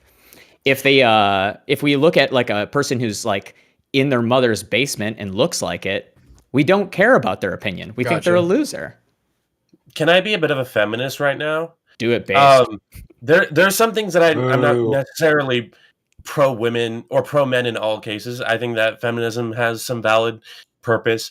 I think that if you were to reason out why attractiveness leads to success in men more than it does for women, it's probably because if you look at it, if you're a super attractive man, what do people encourage you to do? You're really confident, you're kind of become a leader. You kind of like people follow you, people trust you, like, you get higher, whatever, like higher positions and stuff. If you're an attractive woman, like, what do people tell you? Like, maybe not always, but it's like, you're going to find a good husband. You're going to be a great wife, stuff like that. Or, this is maybe a minority, but maybe you should be like an OnlyFans. Maybe you should be a model or something. Maybe you should use your beauty to get ahead in life instead of They make a lot of money, though. They make a fuck ton of money. Do you know how many True. times I get told to start an OnlyFans? It's weird how much that happens, but I don't think that's I don't think that's a gender thing. I mean, like, I think it's just... You don't think that's a gender thing? Well, no, just you're like right. You're right. That's insane. I will withdraw that. Yeah. I think that's more of a... I don't think that's a looks thing. It's a power move. I don't. It just like in work, I think it's when a man tells a woman, she doesn't deserve to be here because she looks too good. It's a power move. It is, and chatters do it to you all the time, Wick. That's why we love you. I almost feel like that's a lawsuit, though. So maybe that's like a mitigating. This could be like a mitigating factor where, like, part of the reason is companies might not want to hire a super attractive woman. Oh no! Because if you do, then this is going to invite comments, and then you got sued, and then you're fucked. Yeah. You took it the wrong way, because I think that ideally we should be more egalitarian about looks, especially with men and success and perception of success. So I don't know what the solution for men is, though. It's fine that hot people are just relegated towards being sexy objects that people pay to be around. That's just normal. That's how it's always been. It's how it's going to continue to be. So, like, this idea that we need to have more hot women at the workplace, the poor hot women not making money, just let them be the trophy wife of somebody. It's a better life in many ways. If you had if we were able to trophy husband some people, like if I was slinging dick the way that someone that doesn't need a bed frame does, I would gladly get fired for being too sexy. Oh, you're too handsome to work here. Okay, you're right. Let me start an OnlyFans, and then I'll just live off the fruits of my cock, bro. It's a better, it's an easier fucking life. No, what I'm saying is, you need to try it. You should try it. I'm not sexy enough. No, Tuna's right, and attractive men also get shorter sentences. So it could be the fact that uglier people are making less because they're incarcerated for longer periods of time. True. Is this a fixable problem? It's true. If I'm a cop and I we pull talked over, a little bit about this. We talked a little bit about the halo effect. We talked a little bit about just people that are more attractive or just more successful, etc. Is this something that we can even fix, though? Right? I mean, like, this isn't even a men's issue. It's not a gendered issue. This I think is both. Sounds like a maturity issue to me. What do you mean? Pretty fixed. What do you mean So, by that? like, what?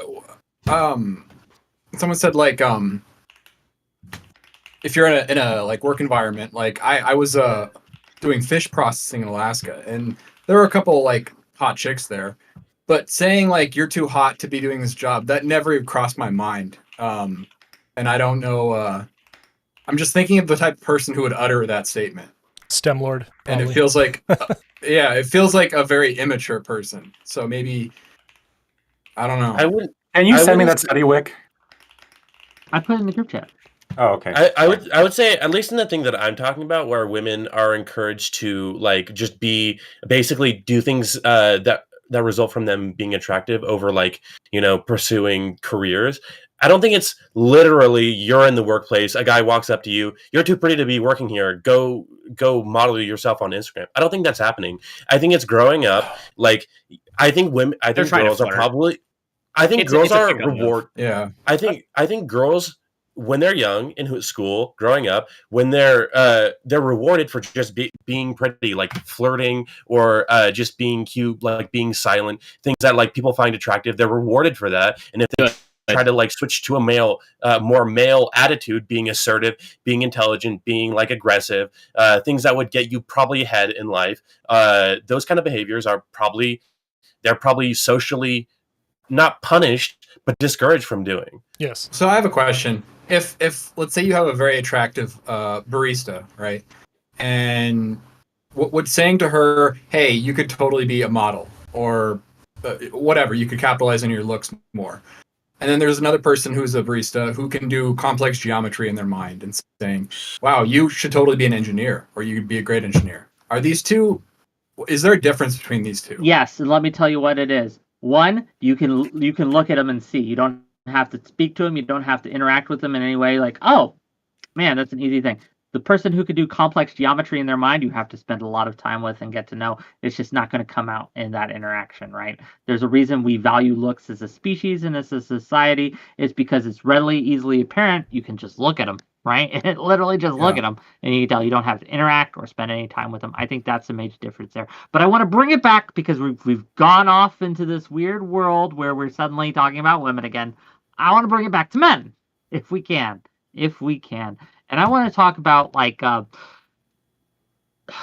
there is an issue that men have, is that, as we saw with the super chat earlier, any time that I've had to tried to have a discussion on men, it does turn into a contest. And I'm curious what you guys think of how to prevent that from happening, right? Because we've done it too, and we want to compare and contrast, right? And there is some value to that.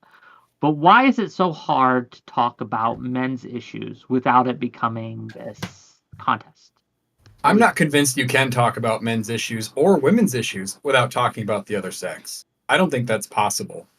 Yeah, no, this is 100% true, Yeah. right? Like the main talking points of feminist movements tend to be things like the wage gap, the comparison of earnings, things like sexual assault, what men do, et cetera, et cetera. Like it's always going to be in relation to men because it's as a gendered discussion. The question is one of parity, right? Is there equality here between genders? And if there is, then there's presumably no problem. But then if there is not equality, right, you obviously have to compare and contrast. I think that some of these are sort of zero sum. Like we talk about employment, education, compensation. Those are definitely zero sum issues, and so yeah, it's unavoidable. There are others where it really isn't. And when we're talking about prevalence of sexual assault and cultural things, and especially regarding sex, I think it is fair to sort of talk about men in isolation and talk about men's behavior without necessarily getting into feminism or what it means to be sexually liberated and what was she wearing. It's you don't need to talk about it. I think that, I mean, necessarily, if you're talking about, like, for example, we were talking about men's sentencing, right? Like, if men's sentencing is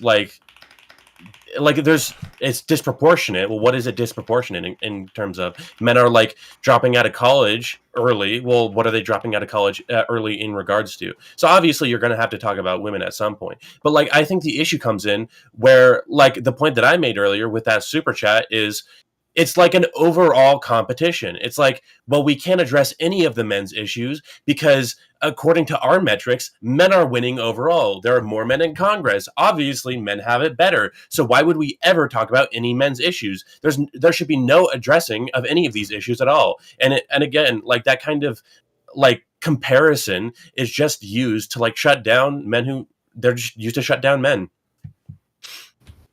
This is It's coming also from. Oh, go ahead. I was going to say, like, you'll point to like a subsect of highly successful men And then, like, I think Jordan Peterson makes this point all the time, right? Like, yeah, when you look at Congress, when you look at like specific industries, yeah, you see like men be a very small subsect of hyper successful, hyper, have the tremendous amount of determination and work ethic, who've given up a tremendous amount of things in order to get to where they are. This experience in life doesn't speak for most men, right? You can just as easily point to Congress being mostly men as you can point to homeless people being mostly men. Why is that the case?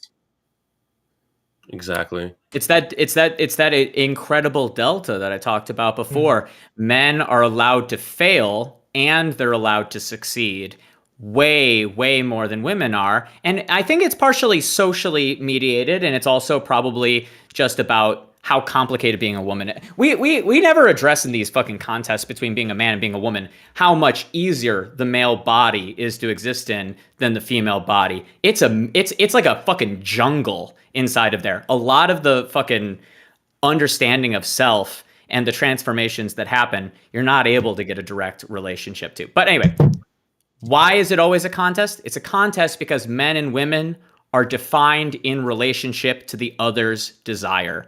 Men define themselves around trying to get what they want, not just from women, from all of the world, but definitely including women. So whenever you're talking about male interests, you're necessarily talking about women. Whenever you talk about female interests, you're necessarily talking about men, because where are the interests coming from? Am I really the only bisexual person here? Is that it? Now, I'm bisexual too, but we're talking about the vast majority of people. But you could just say, okay, sexual interest, and I don't think it merits, like, there might be, yes, a mismatch, there might be a communication problem, but hey, it is a giant ocean out there, and there are plenty of fish in the sea. So this is something. Says the bisexual man. Oh, fair, but it's something that I think we should be ready to navigate, and we can't. We can't be incel about it. We need to be brave. You're now, gang. I'm going to appoint you all king for a few seconds. You are king of the world, and you can dictate culture. You can hand down prescriptions for legislation, anything with just a snap of your fingers. What is the one thing you do to fix men's problems? The one decree that you make, the one thing that you change about society, or any of these kinds of things that you say, okay, we're going to get rid of this stigma, or we're going to add this piece of legislation. What do we do? I'm going to start with Tuna. We're going to work our way around Tuna. Work back to me in a second. I'm trying to figure out how to phrase mine. Carl. Universal basic social housing. Universal basic social housing fixes men issues. What do you think? It's the best we got. I don't know how I would specifically word this. I guess I would say don't consider men exploitable and don't consider men exploitable and expendable. Men no longer expendable. The Expendables movie is discontinued, and we never watch it again. Back to it. Remove the cultural hyperfixation on equity and emotion, and fixate more on other values. Okay, get rid of fixation on emotion. Emotion bad. Okay. And Lawson. equity as well. Lawson. I don't think Lactoy said emotion bad. I do agree with his sentiment, though. The over validation of like every single feeling and emotion, I think, is not what men need. That'll fix men. Okay. Well, maybe. Lycan. I don't have an answer to that. I think I don't know. I don't think there's any one thing that's going to fix any issue. Okay, what's the best? Based non-action king right here. Okay, Tuna, your last but not least. Change the human psychology. I know it's crazy to understand that desire, when it's fulfilled, will always be replaced by a new desire. So create a healthier relationship to desire, because I think that's the main problem with all people. Very zen. Okay. I'm so upset. Is this really Twitch politics? This is like only one policy prescription and the rest of vibes, or I give up? I'm talking about fucking eugenics here, brother. What do you want? Okay, great. So you're willing to take those vibes and like enforce it on a brain chip level. Great. Okay, got it. No, wait. To be fair, Wick did say we were kings or dictators. Yeah, so yeah. I mean, yeah. Okay. If you want a realistic thing, we could have answered realistically. But I'm saying, what's the Okay, problem? give me a realistic with the thing. human I'm race? just trying to think that, like, first of all, $2 for Testicle Johnson. If women were less educated, that would help men. We're not gonna touch that one for now. But okay, give us a more realistic one, Tuna, if you wanna like, what's some legislation they could pass? I would get rid of international trade and make it so that all nations have to have a full economy that incorporates all different forms of the economy under its own legislation, where all workers are recognized as such. So we would move back to getting energy, and we would do extraction on our own property, not on other nations, so that the people doing it, we could all sort all the different types of people. No, I get you. Wait. Men? Oh, go ahead. I don't think this is something that can be fixed with policy. I think social issues are very, very difficult to address with policy. Okay, fair enough. If I could pose a question, what are individual things that we could do, like everyone on this panel, to help this problem? Say it again.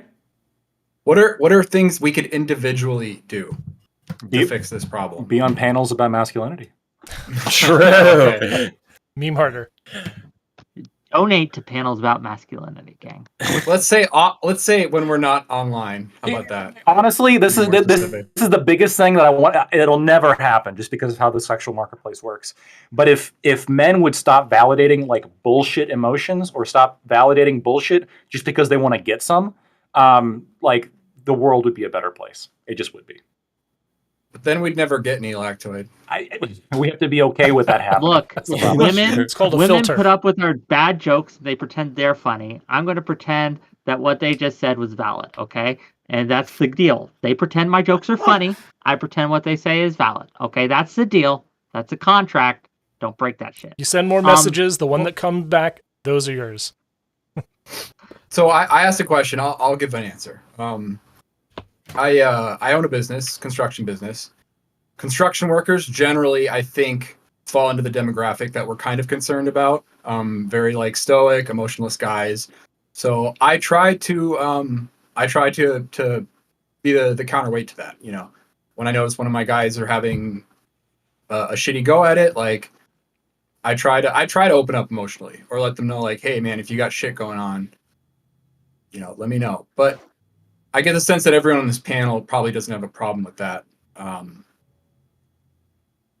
Good. So yeah, I'm trying to think of another like thing we could do individually. Doesn't that, well, I'll have a problem with that just for Steelman purposes. Doesn't that just encourage more people to not deal with their shit and instead rely on others? Doesn't that encourage a sort of, just a kind of like a woe is me mentality, like not being able to fix it on your own? Shouldn't we be encouraging people to make sure that they can take care of their own shit? Yeah, but when men confide in other men, as far as me, when I'm confiding in another guy, I want like 10% to vent and someone to listen, and then 90% help me solve the problem and get advice. That's what I'm looking for. And I think most guys probably feel that way, maybe. Social.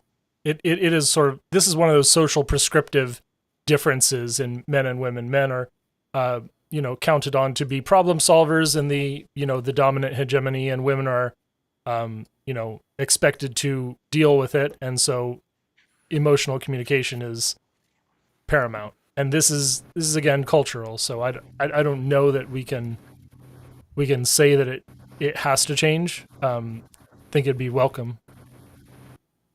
Okay, I have one more question for anyone else want to answer that before I get to I my want to next answer. question? Okay, answer that Yeah. question. And I got one last question for the panel before we start referencing.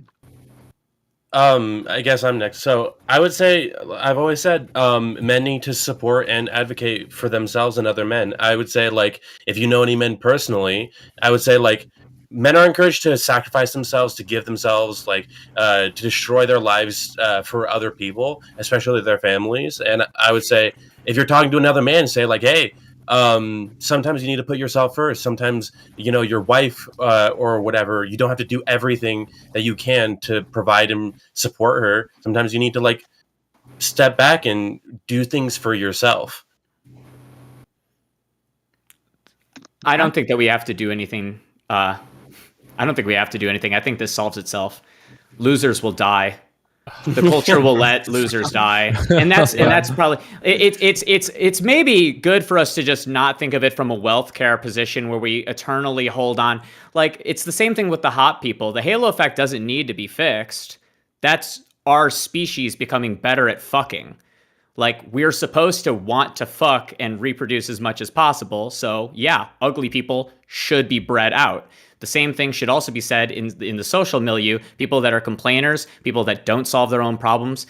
I would say, don't listen to people vent. If someone's venting to you and it's clear they don't want a solution, turn the call off. Hang Yeah, up. I agree with that. If they don't want a solution, then yeah. I have a counterpoint to that. So you say that like the halo effect is good because more attractive people breed, and that makes the gene pool better. But the data shows that that like attractive people are more successful, and the data also shows that more successful people have less children, and the people having children are the least successful people. So they're actually the ones breeding more because of the halo effect. I don't want to have a big population. I want to have a smart, sexy population that's good at fucking the amount that is correct. Fucking too much is retarded. Fucking too much creates problems. We need to have the right number of people and have them be good people. We don't need hundreds of like fucking mouth breathing people going into a world where more and more over time, you need to be smarter, clever, and have fewer workers as opposed to have just tons of fucking thralls. Unless you just want to feed Amazon, fill the factories with fucking idiots. That's not what I'm interested in. Okay. Well, Can I we need get ideas my last question, Lycan? Oh, go ahead. Well, let's get Lycan to get his answer before we move on. Say the question again. What is one thing you can do individually, right, in your life now to help other men? Reach out and be a friend. I think that's been the theme for what I've been saying. Reach out and be a friend. Like, don't hesitate to say, "Hey, bro, how you doing?" I think it's a big thing.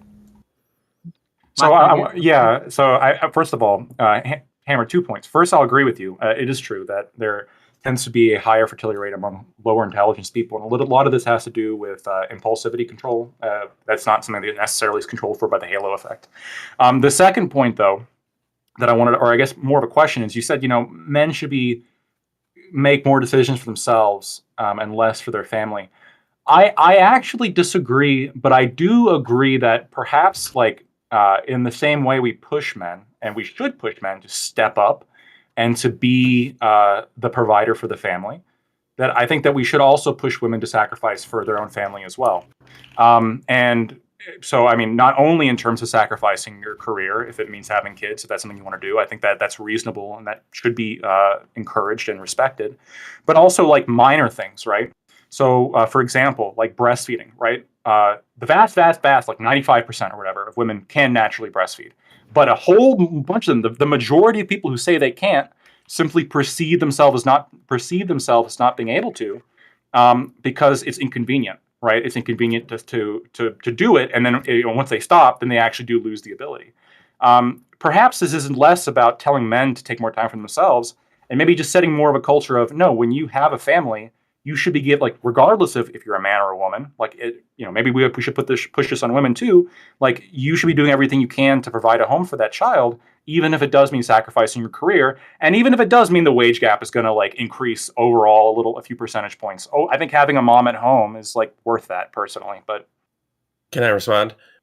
So I completely agree that if you have a family, you need to sacrifice big time. I think one of the biggest problems in society overall is selfish parents. So of course you should give up things, but I think there's a lot of times men don't even know that they can basically you can be aggressive, but you can't really stand up for things you really need. If you're in an argument and you're being mistreated, men don't know that they can basically say I deserve better than this, stuff like that. And I think that just letting them know that if it is really important and it is right for them to stand up for themselves, then they should be able to do it, not just be like the strong stoic guy who always puts up with whatever happens to them.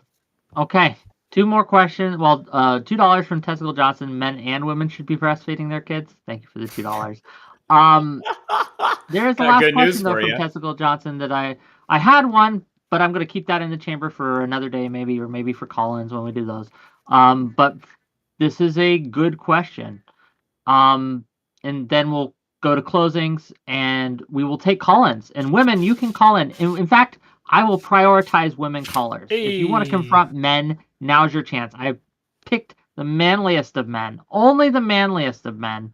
So if you want to call in and ask a question, right, or have a comment, hit that exclamation point Discord, click the button, accept the rules, jump backstage, and we'll pull you in. But first, before we do that, what is the best advice you would give to a 15-year-old boy who's about to become a man? You have a child in the audience. He's about to come into his manhood. What's the advice you give him? What do you tell him? Learn a trade skill. Learn a trade skill? I'll go. When women tell you it's okay to cry in front of them, don't believe them. Just work. Seriously, I'm dead serious about this. Work instead on getting buff and rich, and those two things will help you tremendously throughout your life. And get good social skills too. Don't cry in front of women from Lactoid. Okay, anyone else? Please, someone. Wash your ass and don't get her pregnant. Very Wash good your ass, advice. don't get her pregnant. Got you. Anything else? Any other advice? I would say there's more to life than impressing women. Don't derive your self-worth from what women think of you. Based. Okay. Anything else from Tuner or Lycan? Don't be ashamed to pursue power mercilessly and without shame. I mean, I guess shame twice. Just pursue power. Become as powerful and important, as essential to as many people as possible. Hey, Lycan, anything else? Crush your enemies, see them driven before you, and hear the lamentations of their women. Based. Okay. With that, I will give everyone here a chance to shout themselves out. Where can you find you, etc.? Any last closing thoughts on this you want to have? Let's be concise, because I do want to get to the callers, and I want to spend a little bit of time. If you have to go, I understand. We booked this for 2 hours, but if you'd like to call in and you'd like to spout off, if you'd like to have your opinion, right? You are more than willing.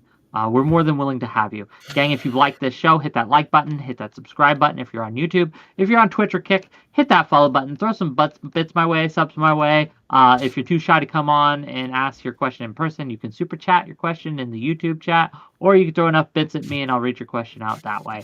But with that, let's go to closing thoughts and shout outs and etc. And we'll start with Lycan and we'll work our way around. So Lycan, check yourself out. Where can people find you, etc.? Yeah, Lycan Cooks on all platforms. If you check out if you check out Reels on Instagram or TikTok or Shorts on YouTube, I've got some cooking content up there. Those quick chopped up cooking videos. My main content is cooking. I'm going to be starting first person GoPro streams, kind of J. Kenji Lopez alt style soon. So yeah, Lycan Cooks on every platform. And yeah, thanks for having me, Wick. Well, thanks for being here. Next up, Lawson Harrison, go. Yeah, you can find me in Wick's Discord. Other than that, I don't do anything online. Where only the manliest of men hang out, and women too. Lactoid, what do you got? Yeah, so I'm sick, if you guys didn't notice, and it's actually worse because testosterone is a immunosuppressant. So a men's sickness actually is a bigger deal. So I'm impressed I was able to make it to the whole panel. Thank you, Wick, for having me. You can find me at Lactoid TV on Twitch, Twitter, and YouTube. Thanks. No, thanks for being here. And I understand that you were sick, and again, never feel obligated, but I appreciate that you were able to push through this debilitating sickness and man up and come on the panel. Wick, I'm just saying, any right-wing streamer guests tend to meet their obligations. I'm just saying. Mr. Hammer, go ahead. Yeah, I guess I guess we didn't get as much into whether or not feminism can really address men's issues. I think that I kind of gave good reasons as to why I really don't think it does. I think that men need to come together on their own and just solely look at it from their own perspective and their own point of view, and that's what I support. You can find me on twitch.tv/m_r_hammer, and I stream as much as I can. And I actually have an open Discord policy, so if anyone wants to come in at any time, any subject, whatever, just jump in and yell at me, and I'm okay with anything. Check them out, gang. Thanks for coming. Let's go quickly. We got some callers. Go ahead, Carl. All right. So I am Carl, aka Soyaddle. You can find me at soyaddle.tv, and every Sunday, 11 a.m. Pacific, 2 p.m. Eastern, at the Eco-Modernist channel, or Eco-Modernist 1 on YouTube. That's my regular serious content interview and chat show. I guess what I can say about this is that, yeah, typical Tumblr feminists are not going to help men. That's a big surprise, isn't it? I think we sort of need an alliance between men and true intersectional feminists, and I don't know where the best place to start is, but I do see like some hope out there. But yes, it is not that popular sentiment of lean-in feminism that is going to do it for us men. Well, thanks for coming, and appreciate you. And the place to start is on WhickTV, gang. Last but certainly not least, Tuna Chip. What you got? What's up? Tuna Chip on Twitch, Tuna Chip on YouTube, Tuna Chip TV on Twitter. Yeah, thanks for the panel. Yeah, not much can be said other although I will say something that I wish we could have focused a bit more on, is that man is a sort of anachronism at this point as a central identity. It's kind of ambiguous. Most people are facing problems that are being defined from the outside. So just like in being a man, just be aware what people think about you, but don't let it define you. Be an individual first. That's kind of what being a man will eventually always be a quest in the pursuit of. So that's it. Gang, thank you to all my guests. I understand if you have to go, but until you do, let's bring on some callers. Okay, I'm gonna use the bathroom real quick, but I will be back. Pour one out, brother. Whoa, you're live. You're muted on your end. Oh, I'm retarded. Holy shit. Hold on. Hey, Is guys. that loud? It's a man's lady. man. It's me. You know, I just came in for the last 7 minutes of this. I have no idea what anyone's position is. But I just wanted to say that, you know, the state of the world is sad. To see men, to look around and see a bunch of low testosterone men on a panel talking about how hard your lives are, talking about how eepy you are, talking about how hungry you are. So Come on, there's a name solution. Name five You things. are way better than this, you fucking shithead. You can do way better. That is the weakest fucking come on that you have done in your history in this space. Fucking leave the call and come back and do better. Jesus Yeah, Christ. were you too No one has intimidated fucking by said us? that shit. If you're complaining about how hard your life is, you shouldn't be able to fucking breed. Okay? If Well, you're a I've solved that Spartan man, problem. you So take next it. question. You take it. Next What do question. That's a What do you- popular opinion in this room right now, actually. Is it Yeah, actually? don't breed. Yeah. Okay. Okay, awesome. What do you got? Like for men, like what, like for like oppression, like who's saying that men are oppressed? I really haven't been here. I just came on Do here you because I was understand like, their I can do this. intersections of oppression? And it's not about being individually oppressed. It's about those systems and dismantling the systems. Well, okay, so what are we dismantling? What is the system? Like what The are, gender what and things? sex hierarchy. And you guys I- are like, you're mad that you're on top or what? Well, hey, it depends where in the economic chain you are. If you're on top, yeah, you're definitely on top. If you're on the bottom, you're definitely on the bottom as a man. I mean, was it? Yeah, so become a Here's eunuch or kill Here's yourself. some systemic issues. That Just- men just face earn more that have been money. brought up. Yeah. Let Just me earn more kind money. of run through. Let me Just run looks through them real next. quick, if I can. So men are graduating less. They're being accepted to college less. They're applying to college Thank God. less. They're being less educated. That Thank is God. a systemic issue that men are facing. Men Put 'em in the also military. receive harsher sentences for the same crime that women do. Because they're more that is- likely to reoffend than women are. Right. That's the- that's not true. That's not Men that's are- not the reason Well, I'm that gonna they run get through 'em and then arrested. we'll That's get not to it. accurate. The run It's not through 'em, true. But that's why Okay, you so- don't care. That's why you don't I'm gonna care. understand, True. But let me run through I them say all kill before- everyone who commits a crime. Everyone.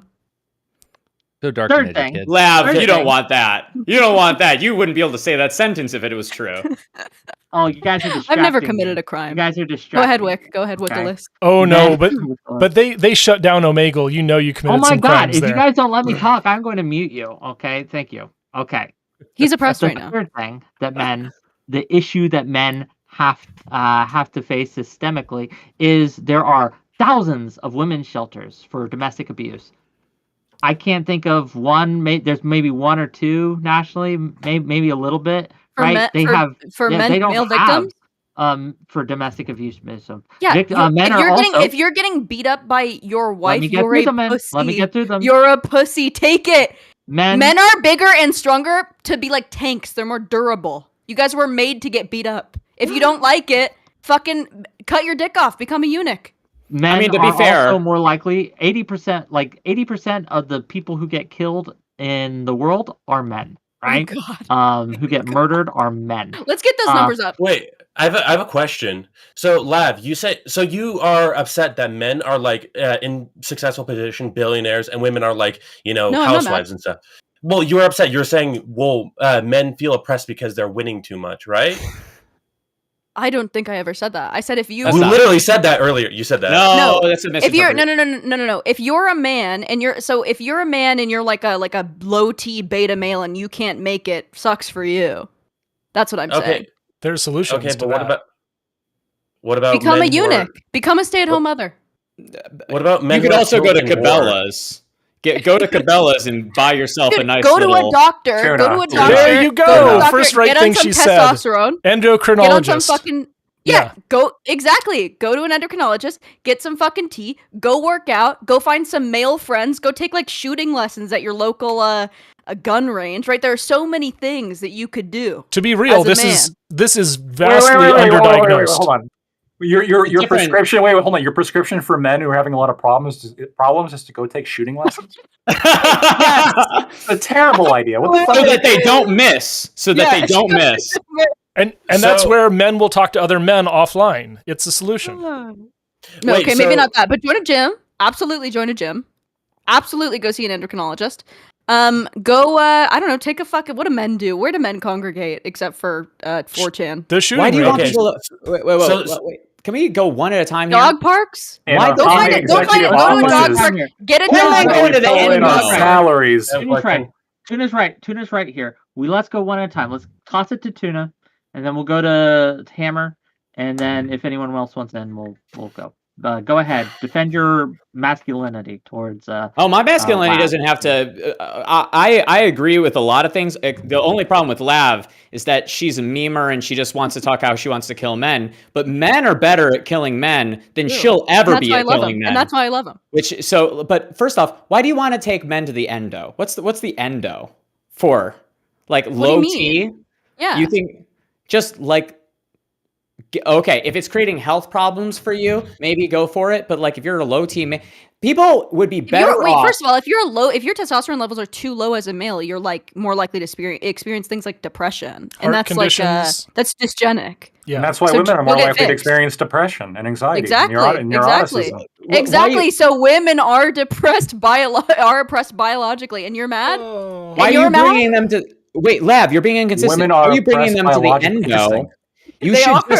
You should just let the low T men disagree with that. sexually fail, so that only people that have proper hormone distribution inside of their genes progress. You don't bring them to the endo and let them create this industry that's living off of their fucking broken biology. Let them go extinct. Okay, Lav, I'm going to tell you this because we got a bit of a line building. Lav, we are going to have an all-women panel on what's the problem with men on Wednesday. You're welcome to come on to that. I'll call in. Hell yeah! I'll tell you about my treatment. There. I will sign you I'm up. a I will be put there. you on. Okay, but Can I for come now, on? though, we do got to get some more people. So last thought, and then we'll move on. Okay, my last thought is Kick her out. my last thought is you say that like if men say they have an issue, then they should just like get more testosterone. They're not manly enough. What if I were to go to a feminist, say, hey, if you're complaining about how you women have all these issues, it's probably 'cause you should just get hotter, like wear more makeup. You're not hot enough. True. You're not much Wait, enough of a true. woman. Yeah, that's, Okay, wait, fine, it's not fuck enough it. of a. It's not that you're like enough of a woman, but like yeah, you should definitely look. Well, smashed. that's what you're saying. So yeah, if you're like a feminist, This is what I'm saying. complaining, This then is you're my- not this is enough of my- a woman. Okay, so you this should is be my like- final thought. Closing This is my thought, final closing thought. Go ahead. If you are failing as a man, become a eunuch or kill yourself. Good job. Okay.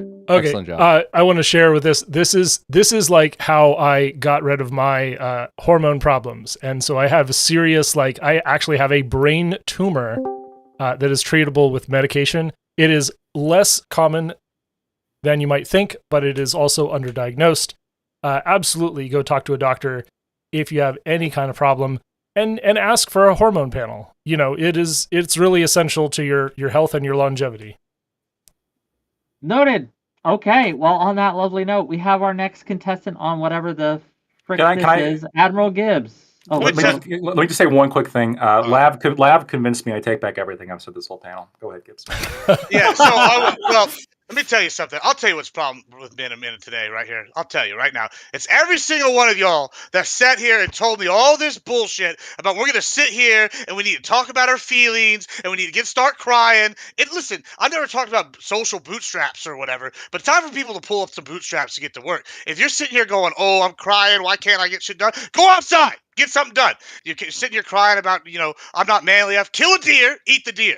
Like that's going to raise your T level. Yeah, you know what I'm saying? Like, if you're sitting here talking about not being manly enough and all these things, that's what the problem with Americans today, and men in general, is these women, they're like, oh, the women got too masculine. No, it's not that women got too masculine. It's that men got too feminine. And they're over sitting here and they're crying and they're weeping and moaning and gnashing teeth, and y'all are sitting here enabling it. Y'all are enablers. All right, 9505. We are back with the Rush Limbaugh Show. That has been our crazy caller number 12. Wick, what are you taking next? Any responses, Admiral? Thank you for coming on. Isn't part of the problem that women have gotten too masculine as well? Like, it seems like both sides kind of. Yeah, true. Because if you're a man, they're not going to be more masculine than you. What's the problem? Like, if they're more masculine than you, hey, listen, it's not a good point. Yeah, it's a low T problem or a low man problem. Like, listen, be more of a dude. Like, it's that simple. Gibbs, we love you, but for now, that was gonna. Again, modern medicine is fantastic. I highly endorse it. I do not endorse going back to nature and hunting the buffalo. People's Elbow, you're up. Tobacco does raise your T, by the way. True.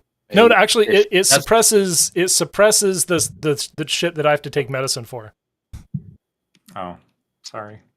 No, that was a positive. He's saying that. Good. He smoke cigarettes instead. It doesn't suppress his medicine. It suppresses the thing that his medicine suppresses. He's taking cigarette pills. Right, basically. Cigarette pills right here. Interesting. True. Is it the nicotine or is it tobacco? Let's get to the. It's something a lot more fun. Pelbo, are you here? Yeah, I'm here. Admiral Gibbs hit it. There's no problem with women getting more masculine simply because they're not. What the real problem, and Gibbs was hitting on it, is you boys are turning into girls. Many of you are.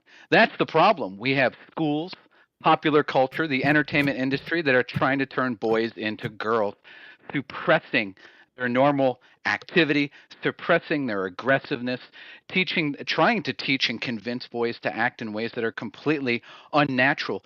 Sit still, be quiet, be calm, and worse, this is what I think is the worst thing, is I think all of this focus on men's problems is inducing problems. It is causing men to feel as though they have a problem or multiple problems. And of course, we have a pop culture and entertainment industry, which is willing to facilitate it, and a pharmaceutical industry, which is willing to use drugs to cater to it, to try to treat these problems that don't actually exist, but have been absolutely induced by a variety of different sectors of our social People's Elbow. I want people to respond to this, but if I have any callers that disagree with some of the people on the panel, that would be great, right? If we have callers that want to challenge maybe Lactoid's takes or Mr. Hammer's takes or anything, that's right. That would be lovely. I just want to ask the caller if he's vaccinated. No. Well, but I want to comment. Not vaccinated and haven't had COVID. People's Elbow, you should know. Trans men are amazing, and you really got to try it. I don't know what a trans man is. It doesn't. Well, he doesn't exist, but okay. Okay, well, lovely. People's Elbow, thank you for the call. How can you know if it doesn't exist if you don't know what it is? I know what a dragon is, but I know it doesn't exist. But what's a kabunka? It doesn't exist because I made the word up. I have a you know what a trans man is? I have a quick thing to say. So I agree that our society is really not catered. It's not basically encouraging a lot of masculine traits, which I think is a problem. But if that's a problem, how do you acknowledge that there is a problem? right? Like you say, like it's inducing our problems to talk about it. Right. But I at some think point we should. so. What you're talking about are two different things. Let's not conflate that there are problems with teaching boys how to become men and exercise themselves as men, and then the issue that we have and we're really suffering from. That's where we have adults in young boys and young men's lives telling them that they have problems. They are toxic. They are too masculine. They are a danger and a threat and a risk to women inherently simply because they're a man.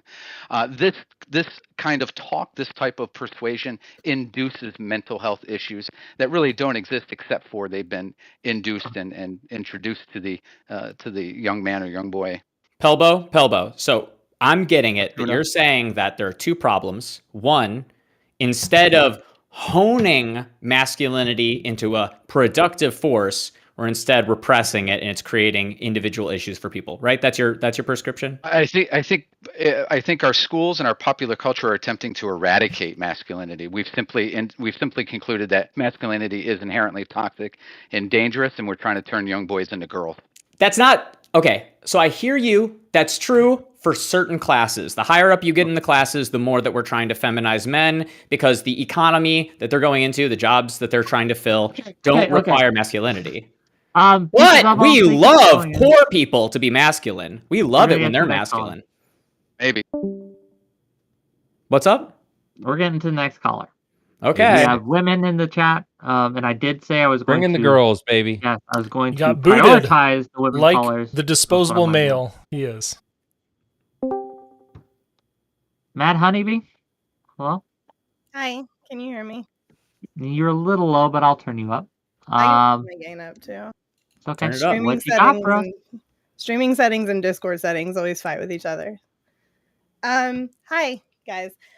So I came in late. I heard a lot of what was being said. I mean, I agree with a lot of stuff too. One thing I wanted to touch on though was kind of like this coalition thing. Like what was said earlier, you kind of have to talk about both women and men's issues when you're talking about either. It just is what it is. Everybody just kind of needs to get over it, you know, on all sides and just fucking deal. We live together in society, so we have to. If we're trying to compare human beings, there's only so many groups you can start putting people into to compare them against one another, right? So it is what it is. I wanted to really touch on the listening versus talking things. I was just chuckling and typing in chat. I don't remember who said it. The 10% fix, or excuse me, the 10% listen, 90% fix, or whatever that was. I forgot who said it, but it is interesting because women are the polar opposite. We are talking to you because we are talking to you for you to listen. Your man brain immediately goes, problem, let's solve it. And our woman brain is shut the hell up because we just need to talk this out. We're still friends with the girl we're bitching about. Leave us alone. And right, we'll get over it. But with that being said, this is a problem both men and women face, is even though I sit here and I know that as a woman that you guys try to fix it, when it's happening in real time, all I do is get pissed off that he is not listening to me. Even though my brain knows he's trying to solve the problem. This is just Mad Honeybee. Can I ask? Yes. How can you be better to men? What can you do in your life to be more accepting, loving, kind, caring to men? Okay. You ready for it? I'm ready. It's gonna sound bad, but shut the fuck up and listen, because that is the truth.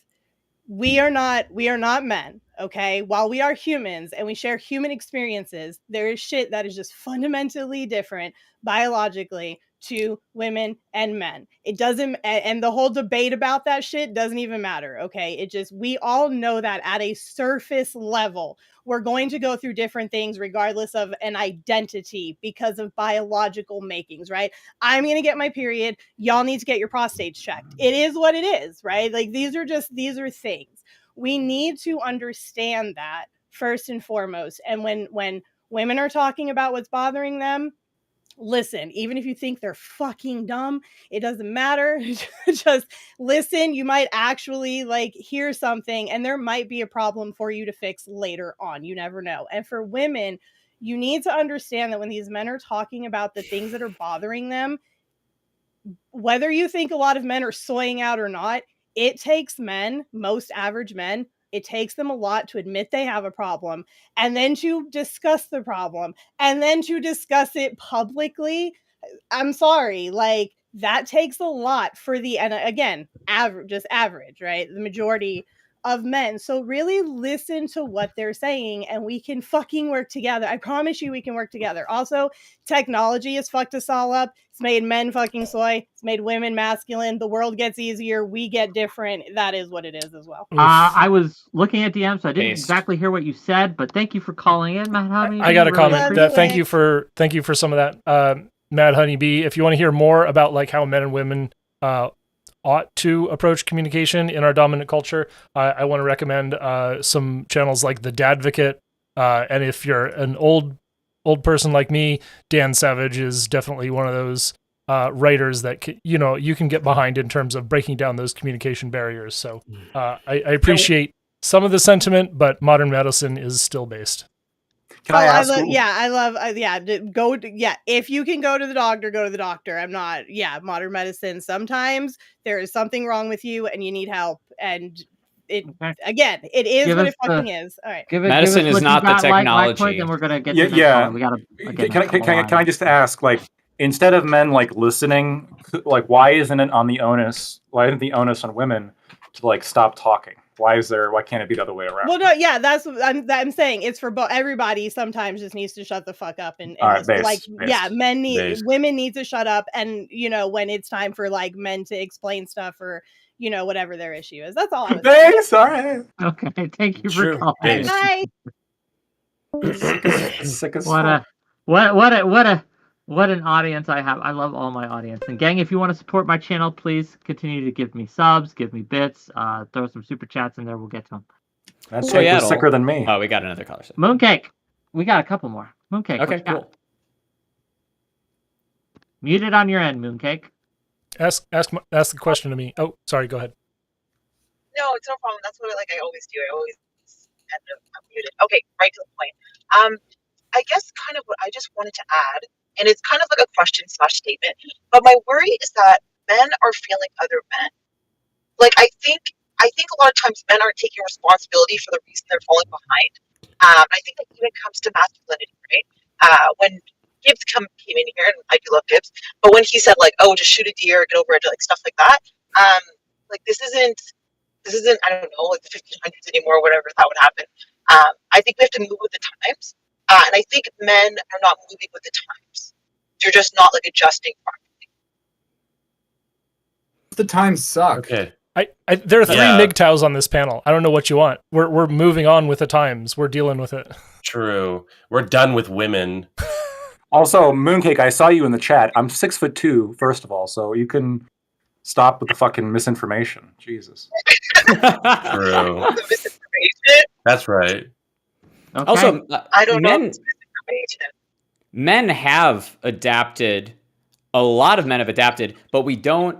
You say that you want men to adapt. A lot of people say this, but then people change their mind later because the very idea of like a desirable man is still part of that old world. The aesthetics of it, the sexuality of it are part of the old world. It just turns out that right now, in order to be like a functioning man, you kind of have to sacrifice a lot of the things that do make you more desirable. But what do you mean by that, I guess, per se? Only because, as you guys admitted earlier, men are falling behind in education, for example. So what do you mean when you say that? Sure. So first thing, raising a barn, let's do some like crazy comparisons on the extreme ends. That's something that requires like a lot of physical strength, especially when you don't have a crane, a gun, a computer. This takes a lot of the things that men were prized for before and just makes it so that they're part of the tools they use. So as long as you're able to use those tools, you don't need to put, stats into those things to get nerdy for it. As it is now, the majority of what men are supposed to do is be, I guess, like ruthless business people and like try and constantly pursue their best interest. I advocate for it. Nonetheless, it doesn't make you more attractive. It's when everybody's saying that women like people, like guys with a bunch of money, women care about looks too. But there's a certain realism that women have adjusted to that is like, they still, like, look at who women cheat with versus who men cheat with. Men cheat with hogs. Most of the time when a man cheats on his wife, the girl he's cheating on is much less attractive. Women cheat with attractive men. Desire shows itself. Not exactly though, because a lot of times when women cheat, it's more of an emotional connection. So usually they're lacking that emotional connection in their relationship, and then they start to go out there to look for that, and then they cheat. I don't think it's always about attractiveness. I think it's Attractive people are who we have emotions about. We don't care. We don't have strong emotions about ugly people. There's a very strong resonance. But attraction is different for everybody, right? Just because I find someone attractive doesn't mean you will. Well, here's an example. Like when somebody cheats in a relationship, the woman seems to care more about whether or not the man has a emotional attraction to her or connection, whereas the man is just like, well, was he bigger than me? That seems to be what each sex cares about differently there. True. Wait, can I address this, real quick? I just want to make another. And we gotta move it along. So. Okay, I just want to make another meta statement, which is that, like, again, whenever the topic of like, hey, society is failing men, society is giving men a hard time, feminists always want to come in and talk about, hey, how are men failing men? How can we blame this on men? What is the problems that men face? Well, it's toxic masculinity and it's patriarchy. Let's frame this as how can we fix men problem instead of like let's just discuss the problems broadly. Yeah, how dare you, Mooncake? Exactly. Say for yourself before How we dare send you to the void. Okay, I'll just make this my final statement and then I'll let you move on. Just in general, I guess what I'm just trying to say. Oh, sorry. Wick, what did you say before that? No, I'm asking you final thoughts. Go ahead. Oh, okay. Sorry. I guess in general, what I just want to say is that at the end of the day, I do think this comes down to personal responsibility. And I'll always say that men need to take care of other men. You always see women taking care of other women. And I think you can only blame the other gender so much. And that's kind of what I mean by moving with the time, supporting each other, being there for each other, and all of that pushy stuff. But yeah, I support men. I don't want anything bad to happen to them. I'll leave it there. Yeah, right. Liar. Go ahead. What? I had another question. Mooncake will be with us Wednesday. She has a lot of thoughts on men that she'll be able to hash out with apparently Laugh and some other people. But we have one more caller, and then we'll kind of Matt Honeybee, thank you for the $2. Yay to a panel not turning into a shit show. You're welcome. We have one last. If caller. she's still in the chat, just so she can type this. How do women support other women? I'm curious because I just don't know what that means. So I think women are actually worse to other women than men are, at least in terms of being catty and mean. They kiss each other. I could be wrong. Women maintain long-term relationships. They really tend to maintain like that 1, 2, 3, 4 long-term relationships. Maybe. Miss Millie, hello, welcome. Based. Hi, hello, what's up? What you got for us? Yeah, so I just have a simple question. So for the gentleman here, if you had a magic wand that you could get rid of any issue that you have with whatever women do within relationships or just general interactions, what would be that one thing you would have women stop doing? I would be less bored when they talk to me. Okay, but go ahead. Try and focus more on problem solving rather than just being heard. I mean, the magic wand I have usually solves whatever emotional problems they're having. Hey, yo, we're not talking about the one down there. Okay. My answer is kind of similar to Lawson's in the sense of I wish like women would stop prioritizing their own emotions over everything else. On average, not saying all women, obviously. Yeah, but the question was, what would you change about yourself about what women do? I don't know. No. That wasn't the question. No, that wasn't the question. The question was, what would you change? One thing about a woman or any woman that you interact with, whether it be in a relationship or general interaction, what would you have them stop doing? Okay, fair enough. I misheard the question. Anything else? Any other answers to this? Mine's kind of fucked up, but I would say every once in a while, I think women should like, I don't know a good way to say this, like kind of leave us alone, not like fuck off like permanently, but like sometimes men just need their space. Sometimes men like being alone more than women do, and sometimes women don't understand that. I'm playing my games, Mom. Get the fuck out of my room. True. Unironically, yes. Be the social police of the world, trying to change the way that people express themselves, the way that people engage with themselves in play. I think that women have this bad habit of thinking that they have to take on some burden of being like the cop of every situation. You can't say that. You can't do that. Yeah. Plenty of men do that too, though. I'd say that, maybe, just maybe, I do it to them all. to turn that around, be more charitable to the men's perspective. And that's a pretty bland answer, but really it's not something that we see a lot. Cool. Okay. Awesome. Anything That's else before we let you go? Nope. That's it. Bye-bye. Bye. Okay, gang, this was fun. Gang, I gang. enjoyed it. I'm grateful that you all came in here. Again, we are ending the show, but that's not the end of the content because we're going to be rating out into one of these lovely individuals. Who here is still streaming? This guy. I'm gonna get out of here, so send it to Hammer. Well, who's okay? Send it to Hammer. Please post your exact, because we tried to do this before and I remember. Yeah. Please post your exact stream title. Gang, if you like this content, hit that like button and subscribe button. If you're on YouTube, if you're on Kick or Twitch, please hit that follow button. It really helps me out. Again, throw money my way. All great. Twitch. Did you figure out how to type? Rick. How long is this gonna take for you to send me?